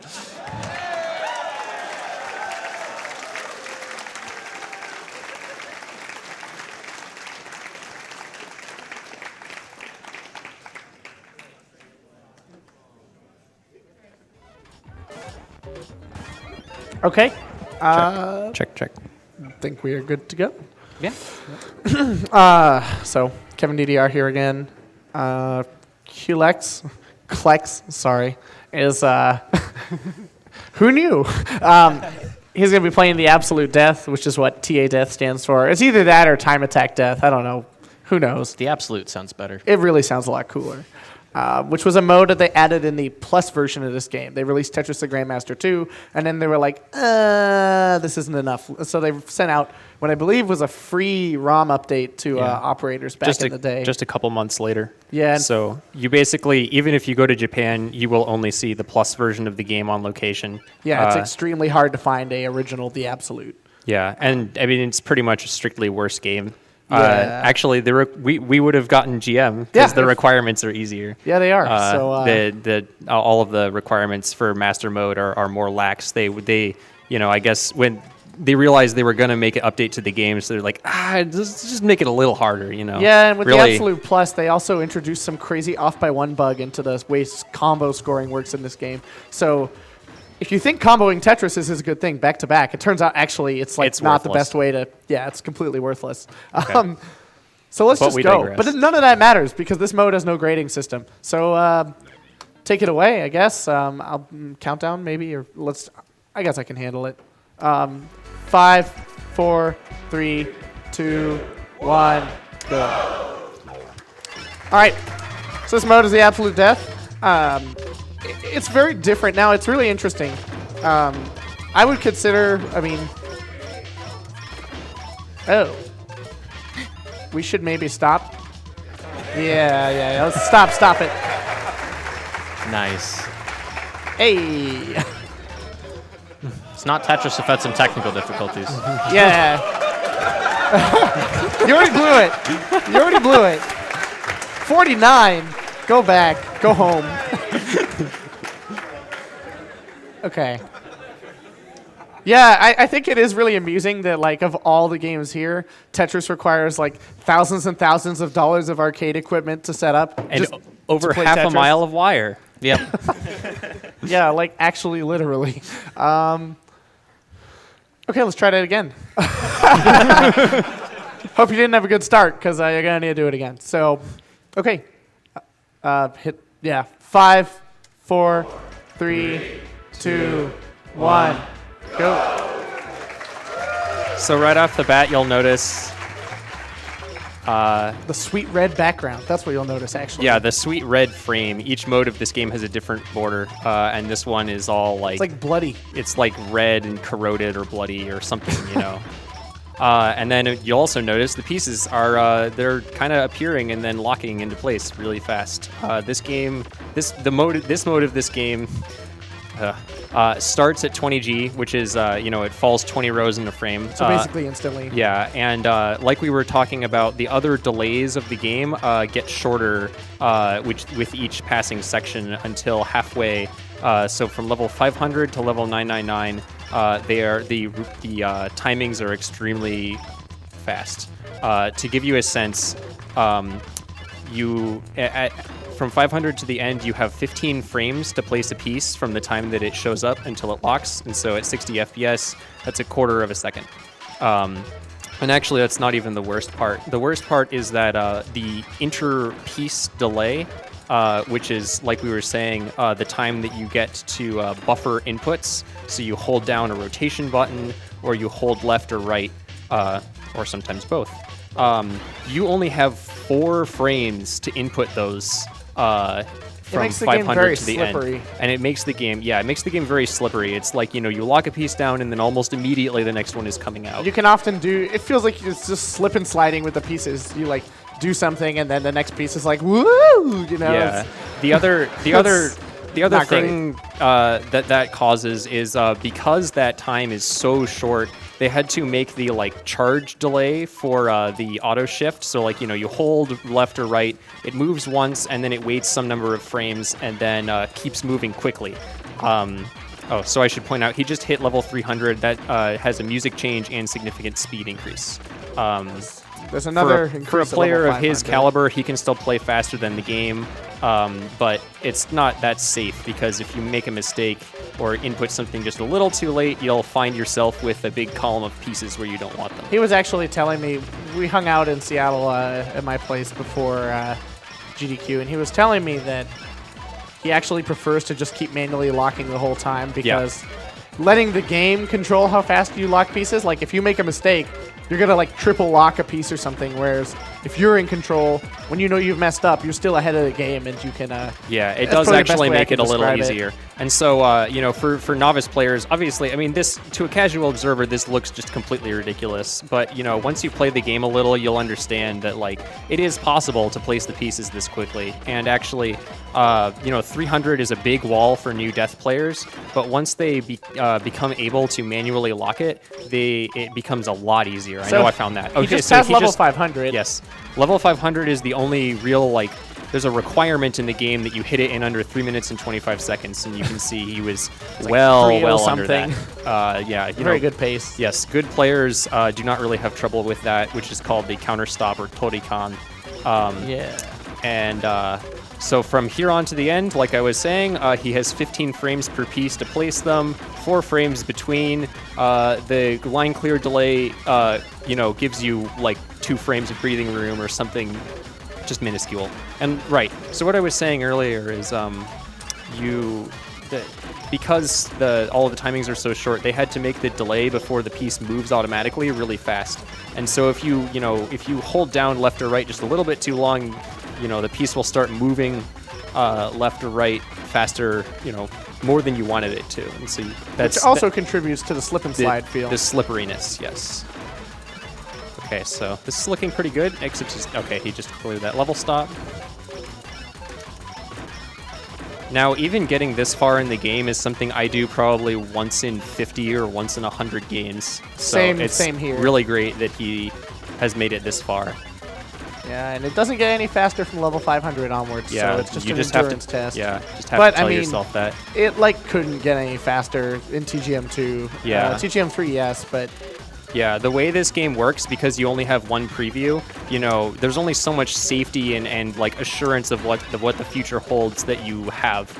And so these timings are pretty much as fast as you could possibly expect anyone to play with this game mode. Yeah, they really push the limits with this game. Okay, nice overhang fills. Even doing those, because you have so little time to do them in, is really scary. This is just terrifying to me. I'm actually kind of in shock right now. He's got the French touch. Yeah. That's why none of us... The reason we're not doing a race of this mode is because Kevin and I are garbage at it. We seriously are. Neither of us can clear it. I've cleared it 3 or 4 times ever. And I've cleared it exactly once. I've been playing this game for 10 years, so... Qlex, on the other hand, just blows through it. I mean, look at this. That's nuts. Yeah. This is ridiculous. So at this point, he's very close to the end of the game. He started manually locking. Bottom of the screen. Oh, man. Yeah. 545. Wow. Wow. Oh, my God. Oh, boy. That's awesome. I mean, that's incredibly good. I'm not gonna lie. I was actually not expecting that to happen. I don't think any of us were. You could be one of the best players in the world. You could be SQR or Khan, and as we saw, it might just not happen. It is Clearing the credit roll, no less. It's very much not a marathon safe category. No, I mean, it's, yeah. Yeah. Yeah, I would say TGM1 is the only marathon safe category.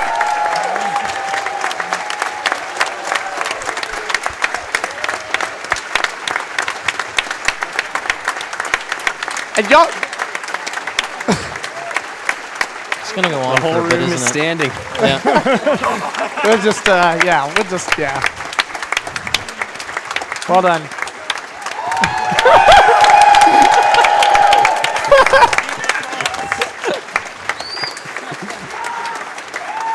Nice. Well done, well done. Very nicely done. You blew it up. I mean, like, you don't even know the troubles that we went through. Like, we broke his stick somehow on the way here, and then he fixed it, and, like, our tech stuff didn't work, and we had very little time, actually, to practice. And then when he was at my place, he, like, couldn't get Death GM half the time, and we were like, it's over. But that was actually really, really awesome. I'm Yeah. amazed that it worked out. So We were yeah. busy trying to explain stuff, but that was just. That's I'm in astounding. shock. Yeah, that's really, really good time. No one else, I think, outside of Japan has a better time than that. Nope. So that's nuts. Okay, Yeah. we'll set up for doubles. Yes. I guess we're playing on the right. So Yep. It's already good, so. cool. We could just like go straight to it. Yep. Just well, I'm fine with playing on this stick. So With that one? yeah, Okay. I want to plug you this should one. play on yours. Yeah.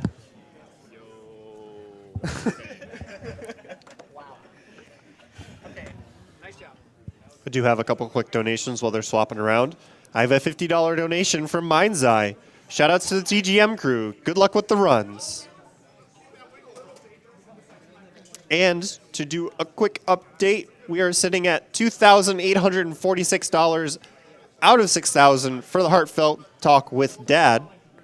But more importantly, we're at $5,555 out of the $7,500 needed for the invisible bike incentive in Trials Fusion. That is coming up right after TGM. So let's just get that $2,000 in here. Make sure that happens. The witness is really close. It's at $9,300 out of $10,000, so it only needs $700 more.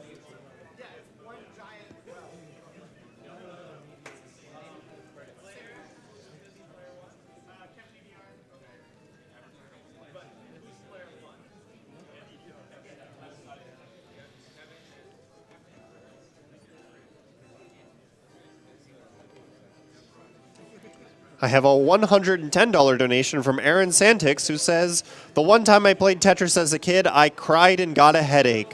This was on easy mode. Glad to see that other people got this better than I do. Keep on trucking.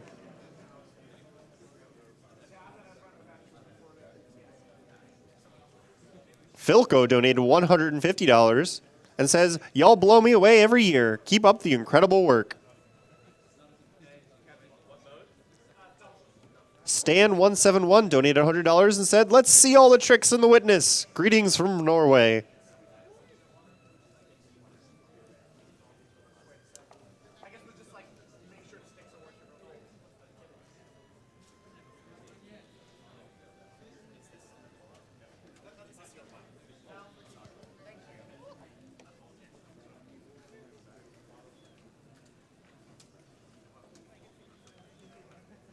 Lavin donated $300 says, hi everyone, first time catching GDQ live. This event is awesome. Thanks to all your great work, announcer, runner, tech, donators, and watchers. I'll do my part with this modest donation to a great cause. Please wish good RNG to all the runners and a wonderful day to you all. Also, congratulations on passing the 7 million mark overall. Let's reach that 8 million. Special thoughts to every fellow IT people helping this on the event.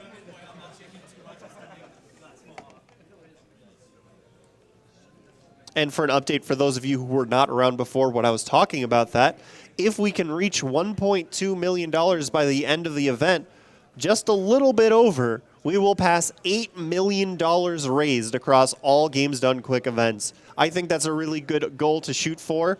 And of course, within such an awesome game like Tetris the Grandmaster and many more coming afterwards, we can definitely reach that. All right, so the last mode in TGM2 that we're going to play is doubles, which was also added. What was No, it at? no, it was in, actually it was in TA, but only with a button code. However, it's also the feature of the poster for TA, so it was much hyped as a feature of this game. even though it like literally was not. So Yeah, all right, let's. yeah. So Doubles is a cooperative mode. so normally Tetris has a 10 wide well. This game has a 14 wide well, so it's not quite twice as big, but it's bigger. We're gonna start off here. So let's go. Okay, Good luck. you ready? All right. We are roommates, so Yeah.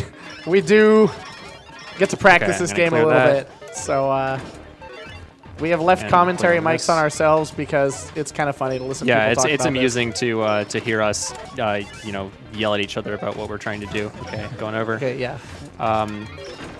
Well, I and forgot the stick slides. when you're playing with someone you've not played with before, they're often more of yeah, an clear opponent than a cooperative person. Yes. Seriously. All right. Yep. Yeah, especially do because that, and then, when playing T over doubles, you there. actually want to stay at about the same level. If you notice yeah, on the left yeah, and right, they have X out of gotta- 300. If Yeah. one person Double. goes way Nice. above the other person, they're playing at a lot faster speed than the other. So then the first person's now at a disadvantage because they have to play at a higher speed longer than the other Yeah, person. not to mention that when one player gets to level 300, their side instantly goes to instant Okay, I'm gonna gravity, clear that. which is like not really sustainable for doubles play. I am slightly ahead of you. That's fine. But for now, that's totally okay. I'll start clearing later. I've been Okay. like, you want to clear I've that? been, or yeah, sure. Whatever. yeah, okay. That works. I've been locking kind of slowly, so Yeah. With the doubles mode, you need quite a bit of synergy in order yeah. to do the complete. But actually, the really interesting part is that we've had players who don't speak the same language play this game, and after like a few games, they just kind of know what their partner is gonna do. That's because so. Tetris is a universal language there. Yeah, Tetris is like, oh, I got the nice input bug there. Oh. Yeah. Dude. My bad.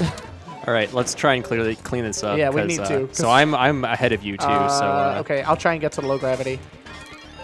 So, yeah, and actually in Yeah, doubles there's a mode- gravity reset. There. Yeah, in doubles mode, you really don't want to actually stack for Tetrises because it's a lot harder to Oh, coordinate it's just them. very scary. Yeah, Okay, so we're at the gravity reset. you'll see so them Okay, mostly okay. do singles and doubles Yeah, there. clear. Yeah, and good. then- Fill the gap. I got that. And then I need to catch up a little, so there's a lot of weird things about this mode. Like it's sort of buggy because implementing something like this is super hard. You'll notice it there's doesn't really work. Yeah. there's no real delay for clearing, but there is one frame when one player is clearing where the other player's got it. inputs are not respected. So like disrespected. yeah, they are disrespected. If I'm tapping left or right on the exact frame that Kevin clears a line, then instead it will instantly charge the quick movement. Yeah, and so you'll find your piece just flying across the stack. And then it'll also eat And- rotation inputs yeah, and all sorts of it'll like eat. fun Okay, I'll stuff. clear that. I'm still very slightly ahead of But you. yes, the auto shift charge bug is like the most infuriating thing about this mode. Yeah, Come on, okay. give me a T. I got it. Okay. I'll clear that. Words. What's a word? I don't know. You tell me. I got it. Haven't heard of them. Bam.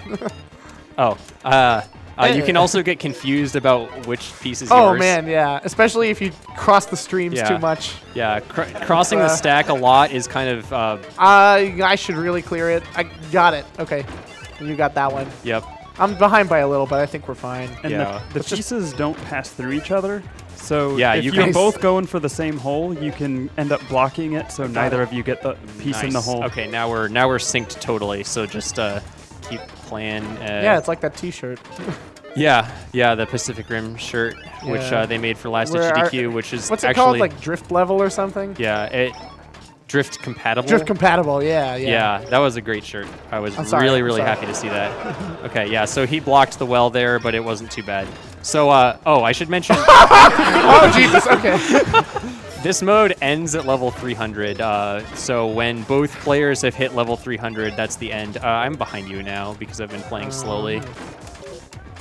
Oh, I got it. I got to fill. okay. Yeah, get it in there. Okay. Okay, and then that's totally fine, actually. Okay, and then I'm clearing that. Okay, good. Okay. Yeah, the gravity gets kind of fast here, so it is a little scary. And especially because you're playing at an increased speed and you need to coordinate to make sure you hit the end of the game at the same time. Okay. I'm sorry, I shouldn't have gone for that. It's fine. Okay. Just keep focusing. We got it. So as we can see, doubles is pretty entertaining on its own right. I got it in. Nice. Okay. You got the T-spin or whatever. Yeah. You're at almost the end. Okay. You need to get a clear. I got a clear. I'm in. I'm creating one. Oh. I got it. Get it. Hold on. Yeah, okay. Yeah. Oh my God. Oh jeez. Oh man. Oh jeez. Oh, that went so wrong. Yeah. Wow. Yeah, that went horribly wrong, but So that was tap doubles. You can see, like, because the lines have to be so long, you really need to be coordinating and paying attention all the way across the stack. And that's the tough part when you have, like, a hole on one player's side is, like, at the end, like what you saw there, I got it clear, and then, like, he had no way to get it clear. I was the only person who could clear. He had to, like, build one up in 20G. I was very lucky with that eyepiece that I got at the end. That was actually, like, completely critical to finishing the game. Otherwise, we would have been done. Yeah. So, it's pretty common, actually, even, on good runs that you'll end at like 299, 299, or with you just get stuck. with only one player finishing because you're really trying hard to coordinate. So that was 5 minutes 14. Our record together is what, 3:59, which was a great game. So that was like true synergy. Yeah, we were trying to be safe there, but yeah, I'm glad we cleared. Okay, so now next to CGM3, which requires like heck of setup. So it'll take a few minutes. Yeah. Wait, now which of these was the tube on the right in the practice room? This one, I think. It was that one with the sold, right? Yeah. Was it? Yeah. Yeah, it doesn't matter. We can swap We'll it if figure we it need to. Okay, we'll be right back. Okay. All right, guys, just as a reminder, you are watching Summer Games Done Quick 2016, benefiting Doctors Without Borders. Thank you all for tuning in. Just as a reminder, hopefully the Yeti's website is working again, where you can visit them at theyeti.com/SGDQ. They did tell us that there is a new t-shirt design available, and with every 11 shirts sold from SGDQ collection, the Yeti will donate $3 towards Doctors Without Borders. The Yeti is the official tee sponsor of Games Done Quick events since 2012.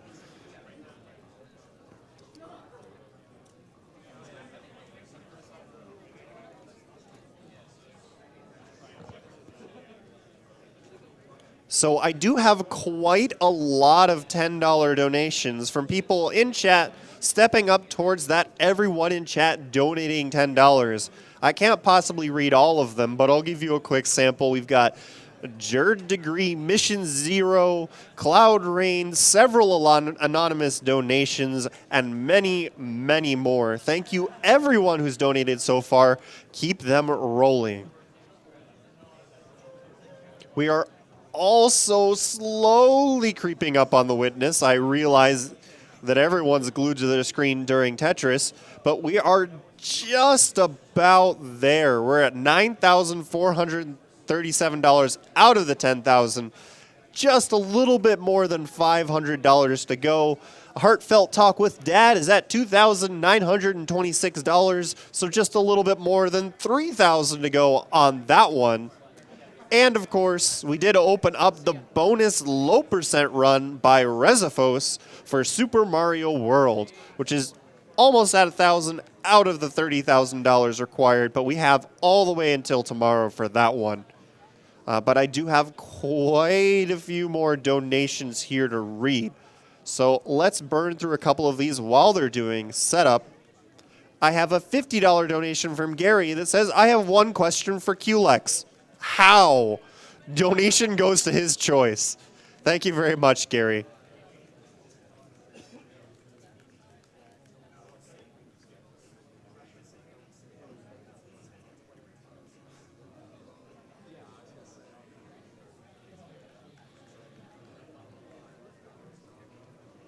Sparta Command donated $5 and says, take this $5 and check to see if QLex is a robot. The robot gets to decide where it goes. Artem donated $10 and said, what in the world did I just watch? QLex, you are beyond amazing. Had to donate after watching that. Thanks to all the gamers and support staff for putting this event on. Devan de Horns says, my pets are staring at me worryingly after the amount of applause I showered my screen after that Tetris Death Mode Grandmaster. Keep up the good work. Thank you very much for that $10 donation. G. Chris donated $20. Had to donate for that Grandmaster on TGM2. Mind-blowing stuff.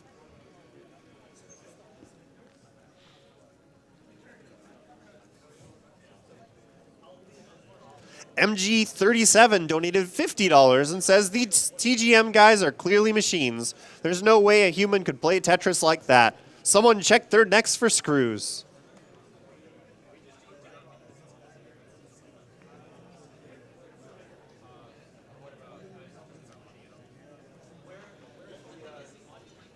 Jace and the News donated $50 and says, finally the Tetris segment airing at a time I'm awake. May the randomizer be kind and Mihara not conspire against you. I'm hoping QLex channels his inner French touch. Bravo, Tetris crew. I salute you. Conavel donated $50 and says, my grandpa served as a doctor in World War II, and I'm sure he would have appreciated this cause even if he didn't understand a thing about video games. This comes from my dad, and in honor of my grandpa.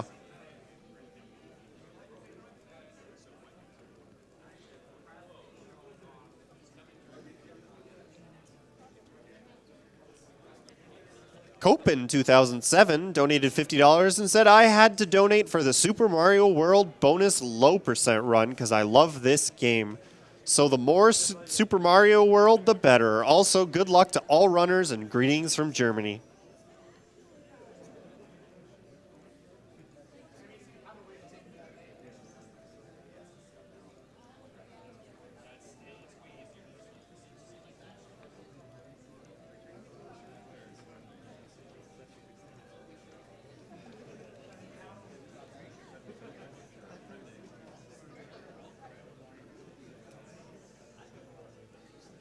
Master Fushugi donated $10 and says, hey crew, good luck with the runs. GM boys forever. You guys have inspired me and many others to become GMs and be a part of this great community. Thank you for blowing our minds again this SGDQ. Godspeed.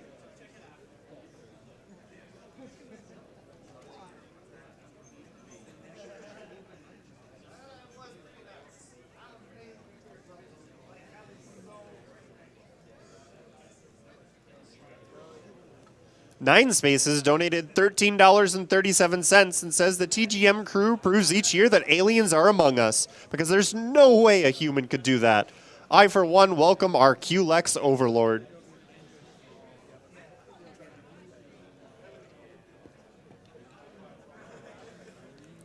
Om Teodal donated $50 and says, after that Tetris run, money has no meaning to me anymore. Just take it.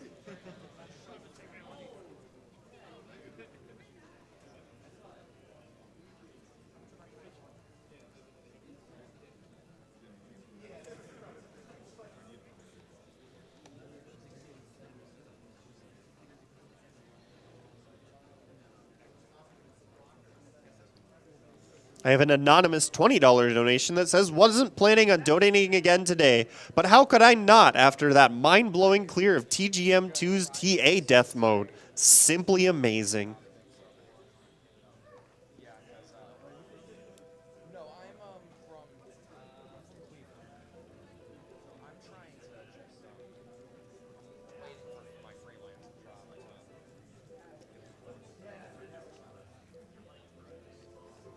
Heiser donated $100 and says, these Tetris runs are insane. I could watch this for hours. $100 for the witness. Greetings from Norway. Thank you very much. Let's give the witness a quick refresh, see how we're doing. We are at $9,637 out of $10,000 for the witness. So we need Just a little bit under $400 more to go. Invisible Bike is just under 6,000, so we need just a little bit more than 1,500 for that. And as a reminder, Invisible Bike in Trials Fusion is coming up right after Tetris. So let's get that met before they end here.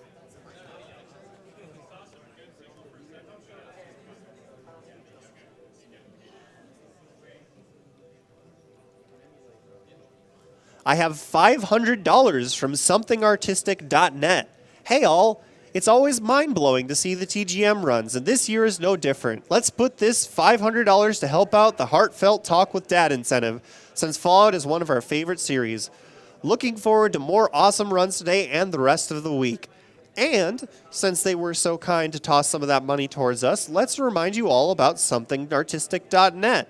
SomethingArtistic.net is one of our sponsors. They offer gaming-inspired decals and stickers made to decorate your consoles, walls, computers, and more. $2 from every decal sold this week is being donated directly to Doctors Without Borders. Some designs were done just for SGDQ and are available this week only, so make sure you check them out at somethingartistic.net or decal.ly.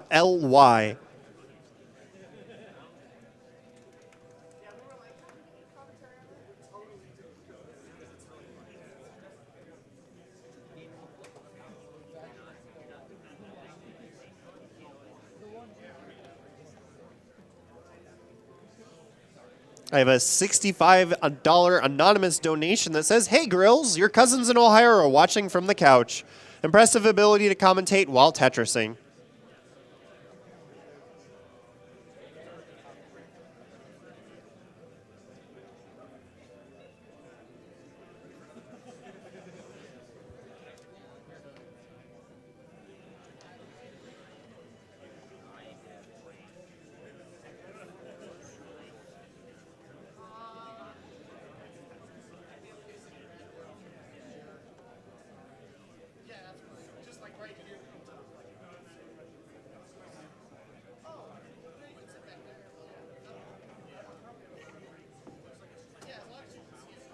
I have a $10 donation from Anonymous, who informs us all that a tetronymo is a geometric shape composed of 4 squares, connected orthogonally. This, like dominoes and pentominoes, is a particular type of polymino. The corresponding polycube, called a tetracube, is a geometric shape composed of 4 cubes connected orthogonally. Thank you very much for telling us that.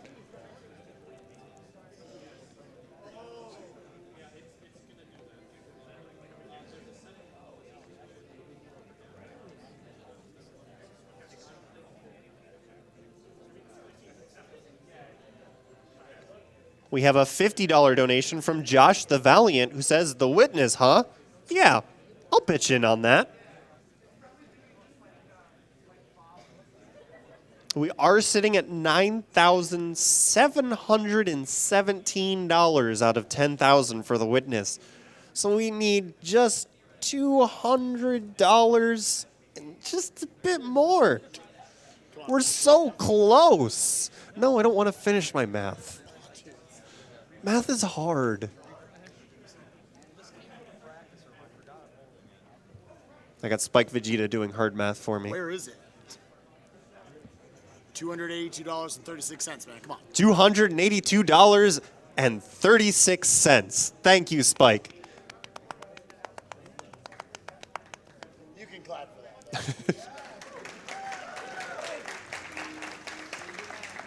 Ben152 donated $10 and says, "Hope the runs go well. Let's make it to 8 million boys. I loved the Jack and Daxter run last night, and I love the Tetris run. Since it was one of my most played games as a child, keep up all the good work, guys, and save those animals."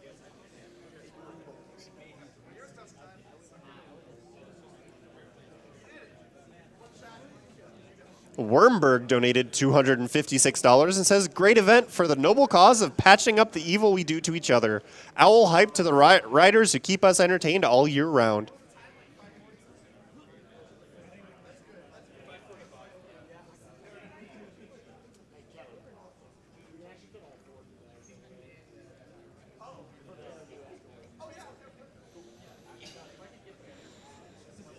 DU donated $20 and said, had to donate during the TGM run. The whole crew definitely rocks.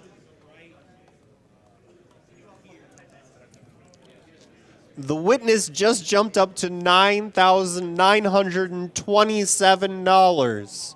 We are so close. $82.36. Spike informs me that's $82.36. Thank you. 4 digits literally didn't change.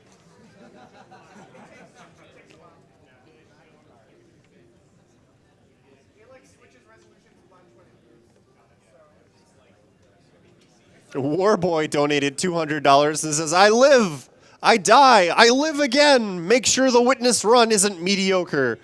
Thank you very much, Warboy.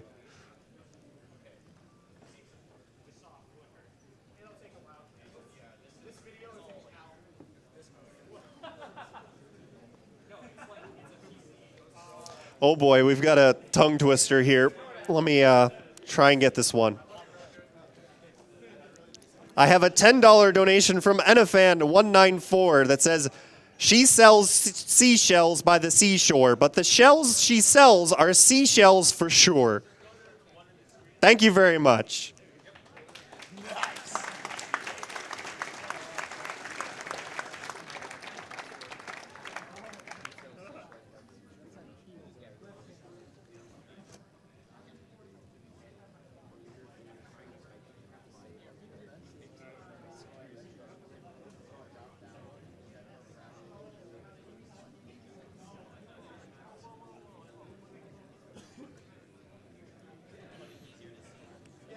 Negan donated $75 and says, feeling the good vibes from SGDQ all week long. Let's get the Witness up and running for this GDQ. Thank you, everyone who makes this week running smooth, and to all the speedrunners which show all of these amazing games. Thank you very much for that donation. Are we there yet? We're so close. It's still refreshing. So let's read another donation. We have a $50 anonymous donation. It says, love the Braid Run. How can we say no to another amazing puzzle game?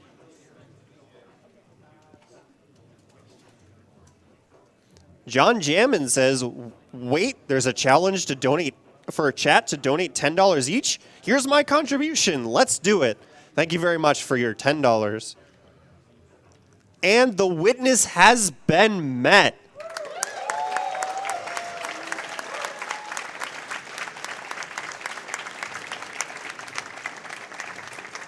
When we sat down to start setup for TGM, that was sitting at $2,000. So we have raised $8,000 in about an hour on just that donation incentive. Thank you, everyone who donated.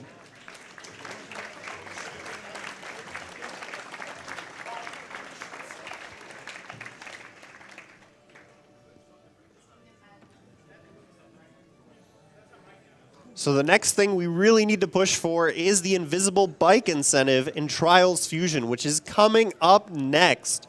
We're at $6,335 out of the $7,500 needed. So we need just a little bit under $1,200 to make that.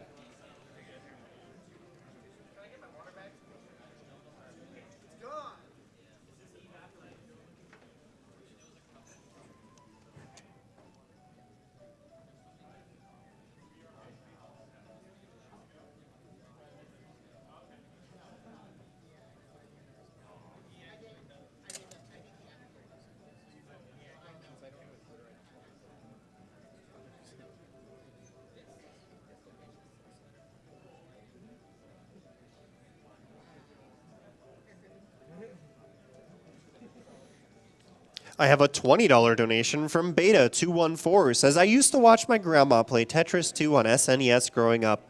She passed away last year, so this one's for her. Good luck, runners.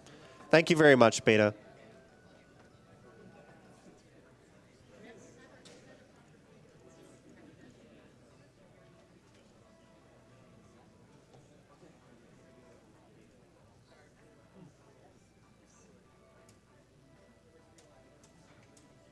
It looks like they're getting just about ready to get going, so I'm gonna stop here with the donations for now and let them take over again.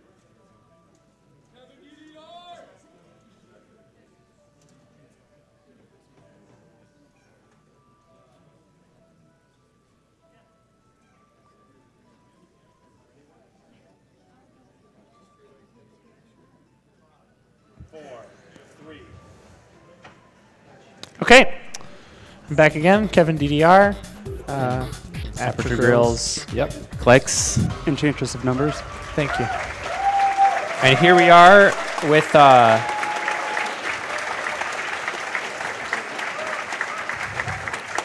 this is the third and final game in the series. Final, you say? Tetris. Whoa. Tetris the Grandmaster 3. Whoa. Now, whoa there. Subtitled Terror Instinct. Yes. For reasons that will become evident. This is by far the hardest. The achievements possible in this game are by far the hardest in the series. Yeah. I mean, Death is obviously hard, but more people have achieved it than Shirase 1300 or Master GM. Yeah. There are 6, maybe 7 now Master GMs. In Yeah, we Classic. actually may have heard about another Japanese player getting GM, but If so, we're congratulations. not sure. Yes. It's hard. It's very, very hard. So I guess, do you want to start playing Master, and I'm we just can gonna talk start, about and we can talk. Yeah. we'll just kind of get comfy. This game, so TGM1 was 1998. TGM2 was what, 2001? Something like and that. And this is 2005. So this came out a bit later. It's on newer hardware. You can see the blocks are 3D, which they show off in great detail in this attract mode. And the game, it's not really very noticeable. You can also see, just based on this attract mode, they have added 2 more preview pieces. So you can see the next 3 pieces coming up rather than just the next one. And you get a hold piece. So there is a 4th button, because there's 2 of the counterclockwise rotation button. You get a 4th button, which you can hit at any time, basically, to swap your active piece with the piece in the hold box. Between these 2 additions, as well as making the rotations a little more permissive, It makes you able to play a lot faster. you can play incredibly fast, and in turn, they make you play incredibly fast. So let's do it. All right. So let's do no it. messing around. I'm going to log in. So another thing about this game is that it has board local accounts. You have to log in and Please, play. nobody look at my password. You have to play. Yeah, just 6 buttons is your password. He's played this game 786 times. Except I've lost my account with like 4,000 plays Yeah. at least 2 or 3 times. Yeah. So He's selecting classic rule. That means the game behaves the way the other ones do. Yep. And so there's 4 modes. Kevin's going to play 2 of them. Master first. So Master, yeah, go ahead. hey. So this is this is the main mode of the game. Pretty Arguably much. the hardest mode in the entire series. Yes. Yes, it is the sequel to Master Mode in TGM2, which you saw us play and unfortunately not do what we intended to do. Maybe you'll see that again here. Who knows? Yeah. The requirements have the same theme, but in general are harder. I gotta really focus. I'm just like, ooh, let's play. Yeah. Okay. This- so yeah. so the biggest thing about it is you remember in the second half of TGM2, one of the requirements was that each section be no more than 2 seconds slower than the previous one. In this game, they did something like that, but a little different. So you just saw the word "cool" appear at the bottom of his screen. This game is so nice. It tells you that you're cool. Like, Yeah. Yeah. The problem. The problem is, yeah. you have to be pretty consistent. If you get cold, that means that you were fast enough, and also fast enough compared to your previous section. Right. The previous section part, the absolute time requirements for getting cools, basically the way it works is from level 0 to 70 of every 100 level section, it compares your time with the previous one. And Yeah. if it's no more than 2 seconds slower and meets the absolute time requirement, you get a cool. Yes. The absolute time requirements are very slow, so those are easy to meet. They So you'll basically don't matter. you'll always get the one in the first section if you're playing with any reasonable speed. The problem is, let's say you play really, really fast in the first section or the second section, and you end with a low stack. Now keep in mind that basically every block on the field represents additional stored levels that you can cash in when you clear them. So if you have very little Like here, on really. the field right now, like right now, when you enter a new section, you're going to have a really hard time playing fast enough to get to, get the first 70 levels done in time. And this can really This actually hose might you. be already kind of fast, so Yeah, I'm going to so stack up a little coming He's into the gonna, next yeah, he's section. gonna make sure that he has a decent amount of stack height, kind coming into each next section for the beginning of the game. It's not so bad at this point because the line clear delay is going to get much shorter. So every time you get a cool, it skips a 100 level section in the speed curve of the game, going off the end of the speed curve eventually, which is just a table of how fast the game is playing. Yeah. So eventually you hit the end of it, and all sections from that point are the same speed. Right, and if you get all the cools, then every level from 600 to the end are the same speed. And I really then need to speed up. Then Oh, it boy. becomes it becomes tricky in a different way to meet your time requirements because, you are setting the pace. The game does not accelerate at all to help you along. And so we'll see how this goes. It's pretty easy to have one blazing section I got and that then one, yeah.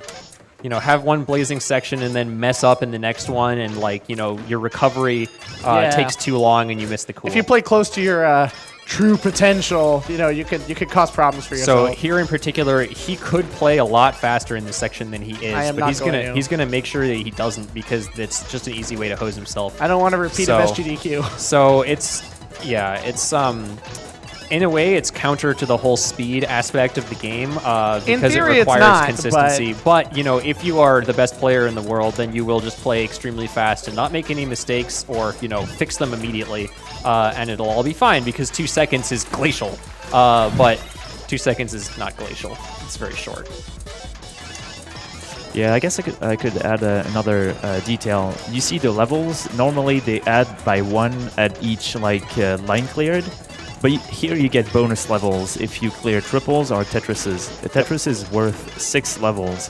And a triple is worth 4 instead of just 3. Yes. So that is an even bigger incentive to stack cleanly for Tetrises.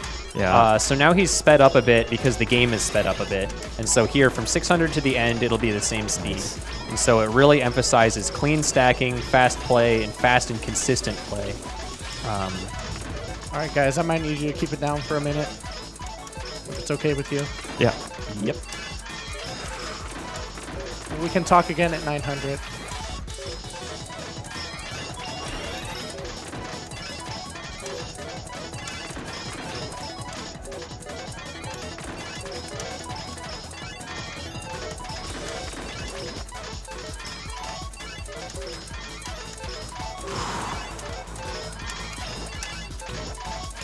I don't know if that did it. I think it did. I think that should be fine. Yeah, okay, yeah, yeah. we're good. So we see. Here we go. Okay.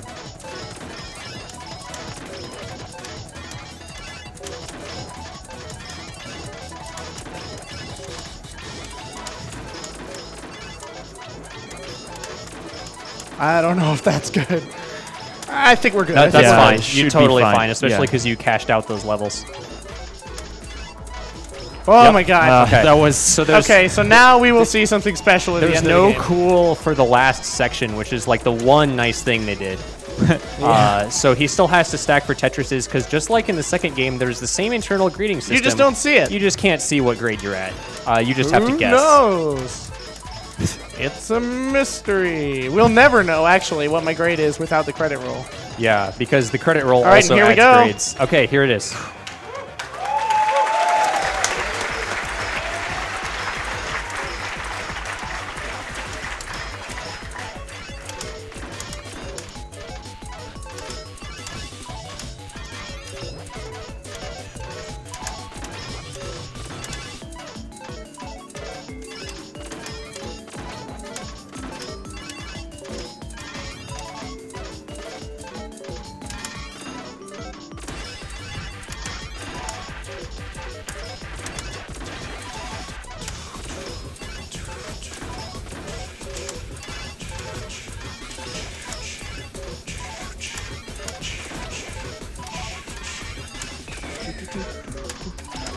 Yeah!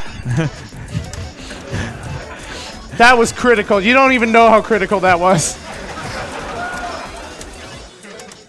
All right. GM? Maybe? I don't know. I don't Probably think Master MM, M. I would say GM, Master M. maybe. Yeah, that was a Master M. All right, that's good. Yeah, very That is nice. really good. That is I'll amazing. take that. Yeah. So there's. Oh boy. It was probably that bad stack in 800.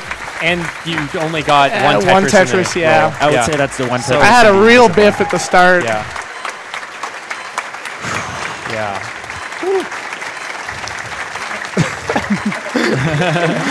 No biggie. Cool. Yeah. It's really hard to get to the invisible. Well, I'm really glad I got that out of the way because I kind of don't care about anything else. So, the Shirase, whatever, it's easy. Just to show you there, you can actually see. I think these are my actual personal bests. A 5-minute 3 GM. That is 503 GM, which I watched, and that was just a ludicrous So run. to That's put- still 20 seconds off the world record. Yeah, to put it into perspective, an MM is literally the grade directly below GM. Yeah. So I was maybe like either one Tetris or like a few more 5 line lines, clears yeah. away from getting it. Yeah, so very good game. I'm really happy with that. Yeah, so there's a lot of stuff to talk about, more than we could really go over. But I will say, in TGM2, they just make you complete the invisible roll, which unfortunately we both biffed, so you didn't get to see it. But all you have to do is, survive for 60 seconds. Yeah, you get a different grade if you get 32 and lines. if you get 32 lines, then you get a little orange line instead of a green line. But in this game, you actually get grades during the roll. And each Tetris is worth an entire grade, whereas every other line clear is 0.1 per line. So 10 normal lines is worth 1 Tetris. So stacking for Tetrises in the invisible roll is hugely emphasized. In theory, it's not critical, but in practice, it's You have to play really fast if you don't get any. You can Tetrises. play pretty slowly and So- just clear Tetrises, or you can play fast and. It may have not, been hard to so. tell, but he built up 1 Tetris at the very beginning of the roll, that's the easiest time to get one. And then after that, he was trying to play for survival. Yeah, it was a rough misdrop, but I figured it out. And Yeah. okay, so now we go on to what? So Shirase? now you play Shirase. Yes. Ugh. Yes. So That'll be Shirase, which I think means news roughly in Japanese, and is Can mean news. or it's considered to be like a premonition of doom or something like that. But Something it's kind of, like that. Or maybe nerd. There's Yeah. that anime battle programmer Shirase. Yes. Anyway. Who knows? Someone not us. Yeah. Okay, so we'll just go to Shirase, Yeah. which is the sequel to TA Death. Yeah. Same kind of principles apply. It's just finish the game. That's it. It's really hard. Yes. This is the mode that's it's eluded us at GDQ so far. None of us have ever finished it at GDQ. No, Yes, you've that is never so. you've never seen a 1300 at GDQ. Mostly And you never will. Mostly because the last section is just unfair. They crank the speed up to the point where It's pretty much the limitation of human ability at that Yeah. point. So yeah. So I guess let's just go. yeah. I'm ready. We're running over time. Let's just Yeah. So there are a couple things, KDC. There's a couple things that this mode does to try and mess with you, in addition to what you saw in Death, which is just pure, place the blocks. I'm gonna get up, stretch. You got this. I think I got to 12 something last time, 12:20 or something. It was so- like 1240 or 1250, so it was pretty really good. close, Yeah. okay. Yeah. Let's do it. Yep. Let's do it. It's always weird playing on this because my arcade cabinet is a high-res monitor, and this is a 480i instead of 480p, so pieces look a little different. It's actually kind of interesting. It's not bad, but it takes a little getting used to, so we'll see. Yeah, in high res, the stack outline is very thick. Yes, and from level 1000 onwards, you'll see why it's It makes a quite big nice. difference, yeah. Okay. Whatever, we don't need that. Let's go. Let's just go. Oh, jeez, I messed up my mic. Sorry. Let me try that again. Demotional exam. All right. That was so fast. Rest in peace, your decoration. Is the audio okay? Yeah. I think so, yeah. So, All right. I just bumped it trying to itch my facial hair. Yeah, let's do that. Easy sounds nice.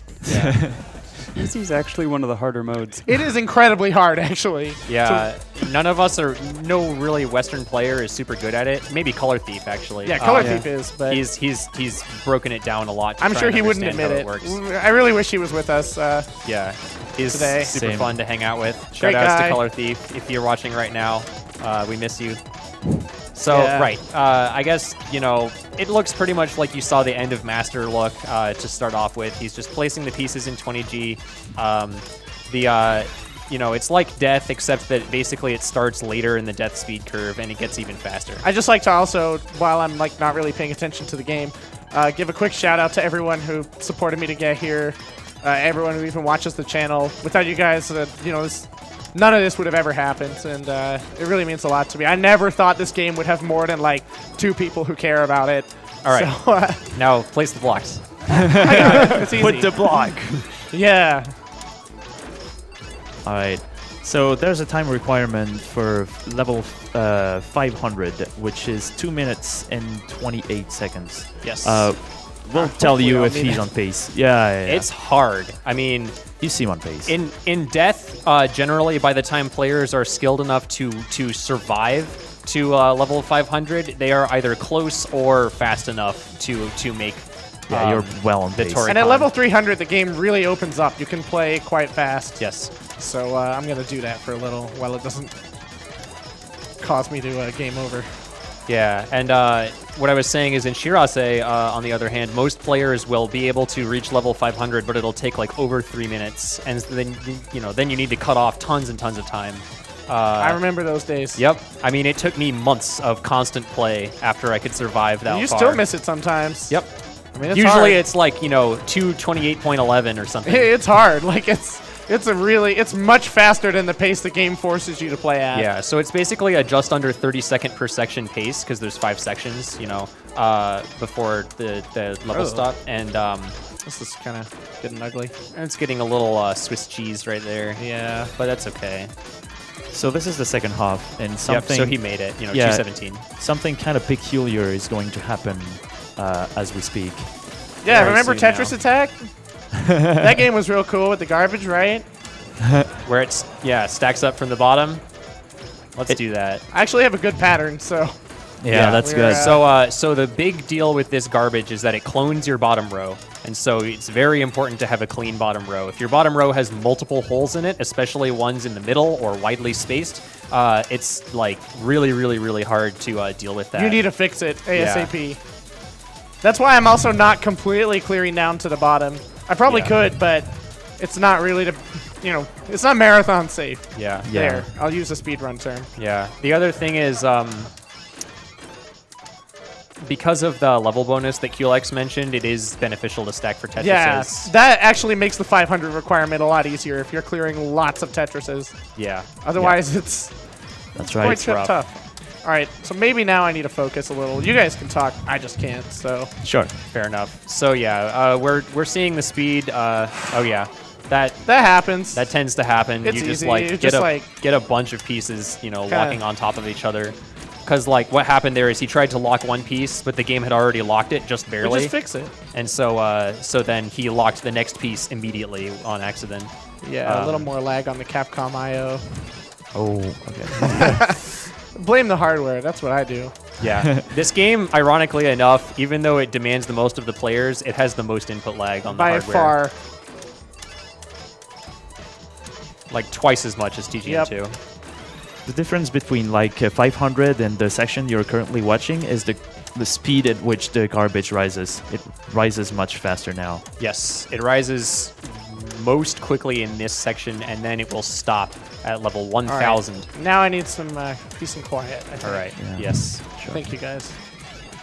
Just keep in mind, 1200 is impossible. Basically.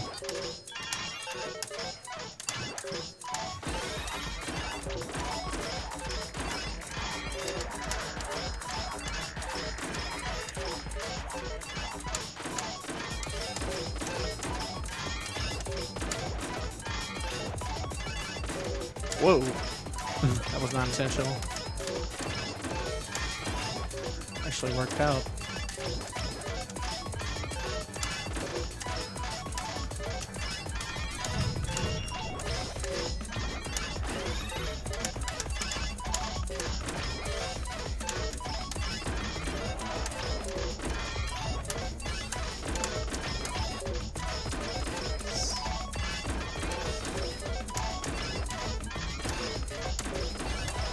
Wow. Nice. Oh my god. All right, peace and quiet here. Here we go.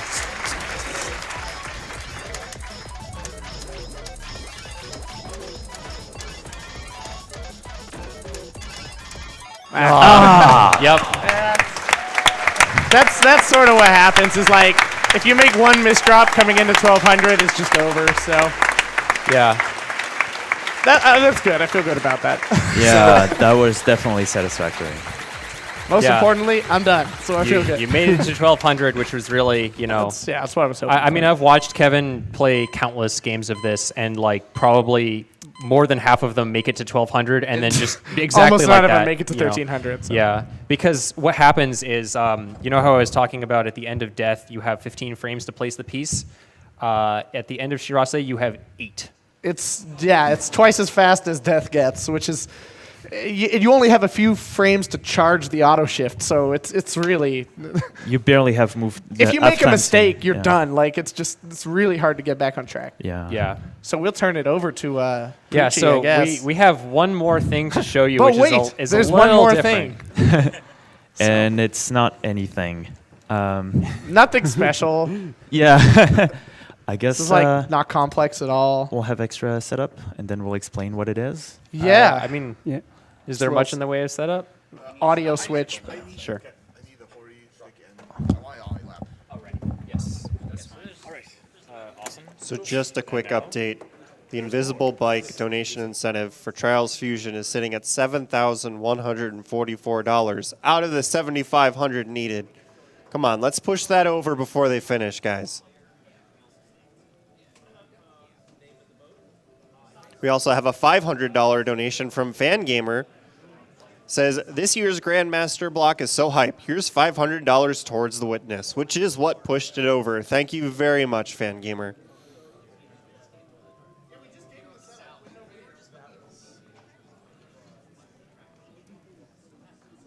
I have a $50 anonymous donation that says, thanks for the inspiring commentary and representation on stage during TGM block. Shout out to Enchantress of Numbers for being great.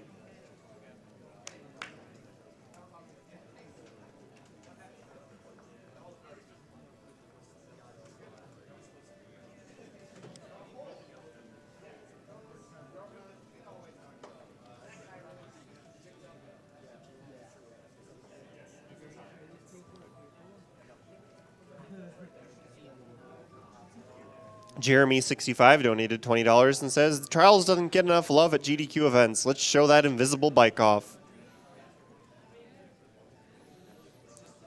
Chen Zikoden donated $52.80 and says, after seeing the image that @Games Done Quick sent out, I'm donating a penny for every foot of wire the tech cruise has to work with. Estimated, of course.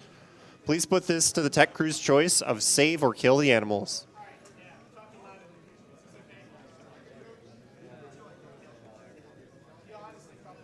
Alex Cabrera donated $300 and says, MSF is a great cause, and it's events like the GDQs that restore my faith in humanity. This goes towards saving those frames. Kill the animals. Kill them all.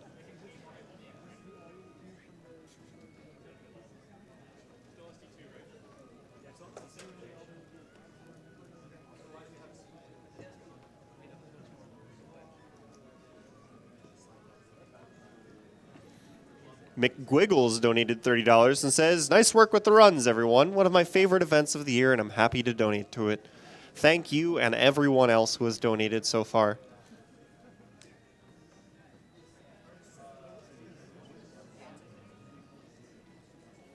Travis G donated $10 and says, longtime watcher, the Tetris block once again is blowing my mind. Definitely the highlight of GDQ events for me, so here's my $10 chat challenge contribution, putting my money towards meeting that Trials Invisible Bike showcase.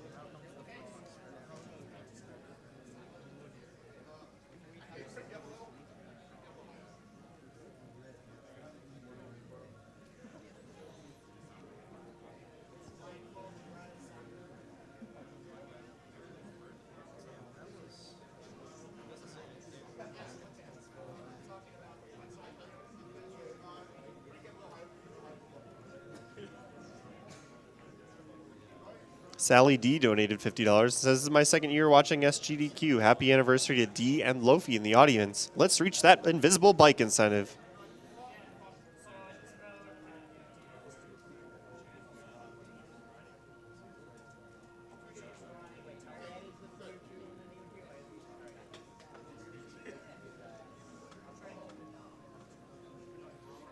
It looks like they're going to be ready soon, but the invisible bike is sitting less than $100 away.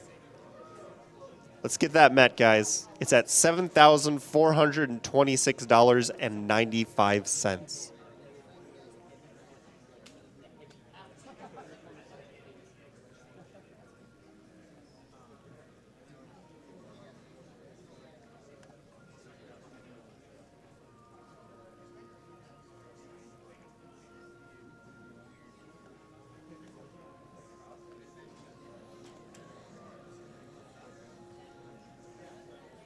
I have an anonymous $50 donation that says the Tetris guys are doing an amazing job. Keep up the quick thumbs. Awesome SGDQ this year. Donate to the announcer's choice.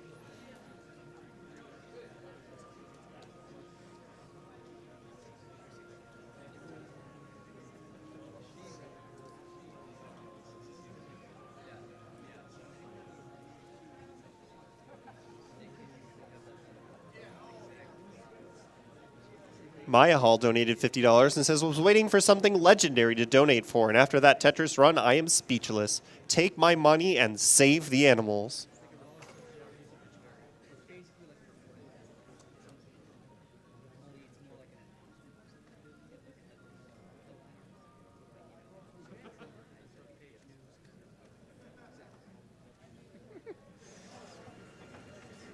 Yeah. Okay. So Kevin back here again. Kevin DDR. We're back at it with TGM3. Yep. Poochie is the runner here. Those of y'all who watched this in SGDQ, and I don't think we did it in AGDQ, did we? No. No. So yeah, last SGDQ, Poochie came here and played Sakura mode, and like that was really cool. He learned the world record route and everything, and you know, it's hard and it's exciting to watch because there's some crazy twists and kicks in it. We were like, nah, that's not enough, and we don't have the players from Japan here who are better than us in the main modes. So we needed to figure out something interesting. So he threw out around the idea of saying, I could just learn Sakura blindfolded. That won't be hard. There would be nothing difficult about that. So that's what we're gonna see here: a blindfolded run through Sakura mode. Sakura mode is similar to Card Captor Sakura Tetris for the PS1, which is also made by Eureka. The actually, can you just start playing just like a level or two of the regular, just so we can describe it real quick? Without a blindfold? Yeah, just real quick. Yeah. It's kind of hard to explain without being able to see it, and I don't want to distract you when you're playing. Yeah. Basically, what you'll see is it'll give you a sequence of stages that have some blocks and a Just couple do it of not those, logged in. A couple of those blocks Or logged in, it doesn't matter. A couple of those blocks are gems, and the goal is to clear all of the gem blocks as quickly as possible to complete the stage and go on to the next one. There's a couple special things you can do. You can hit the hold button to advance through the sequence of pieces Yeah, so you can like just jump through it between stages, which is nice. Now, And the reason why this is possible blindfolded is because the order of pieces is fixed. You'll always get the same sequence. Of like, what, a 256-piece sequence or something? Yeah, let's get going. So it's interesting because there are optimized ways to play if you jump through the sequence between stages. Yeah, so that's how you route this game is, both where you put the pieces and how far you skip before each stage. And I think without any further ado, of course, obviously, we need the audience to be real quiet. Yeah. Even on stage, we're already kind of distracting him. So Poochie's going to do his magic, and we're kind of not really going to say anything. I think it'll pretty much speak for itself. Yeah. All right, good luck.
Now for the extra stages, a 12-piece skip.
Yeah, it's done.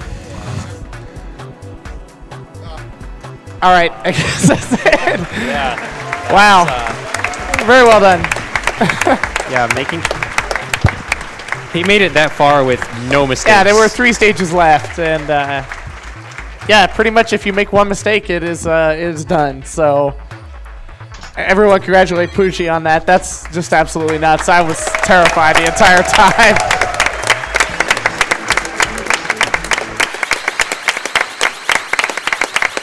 Wow. Nice job. I would assume not, probably. Yeah. I think that's I think that's it. I think that's it for us. So yeah, thanks everyone for watching. That's it. We're done. Yeah. Until next time.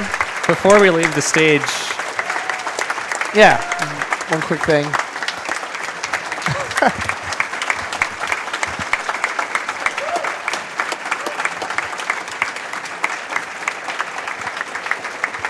Just a few quick words. Yeah.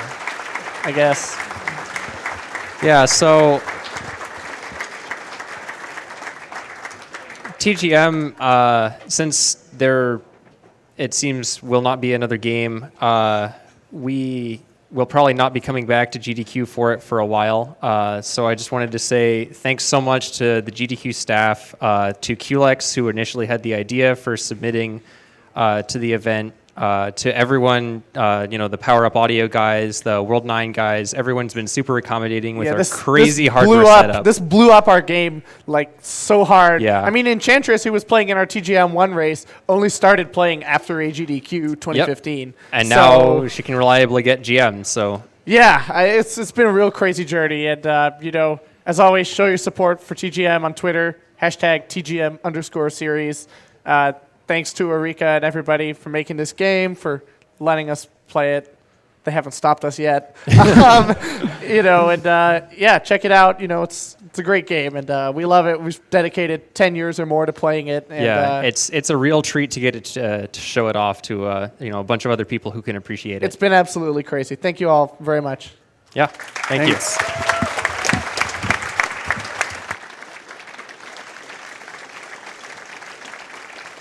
Thank you.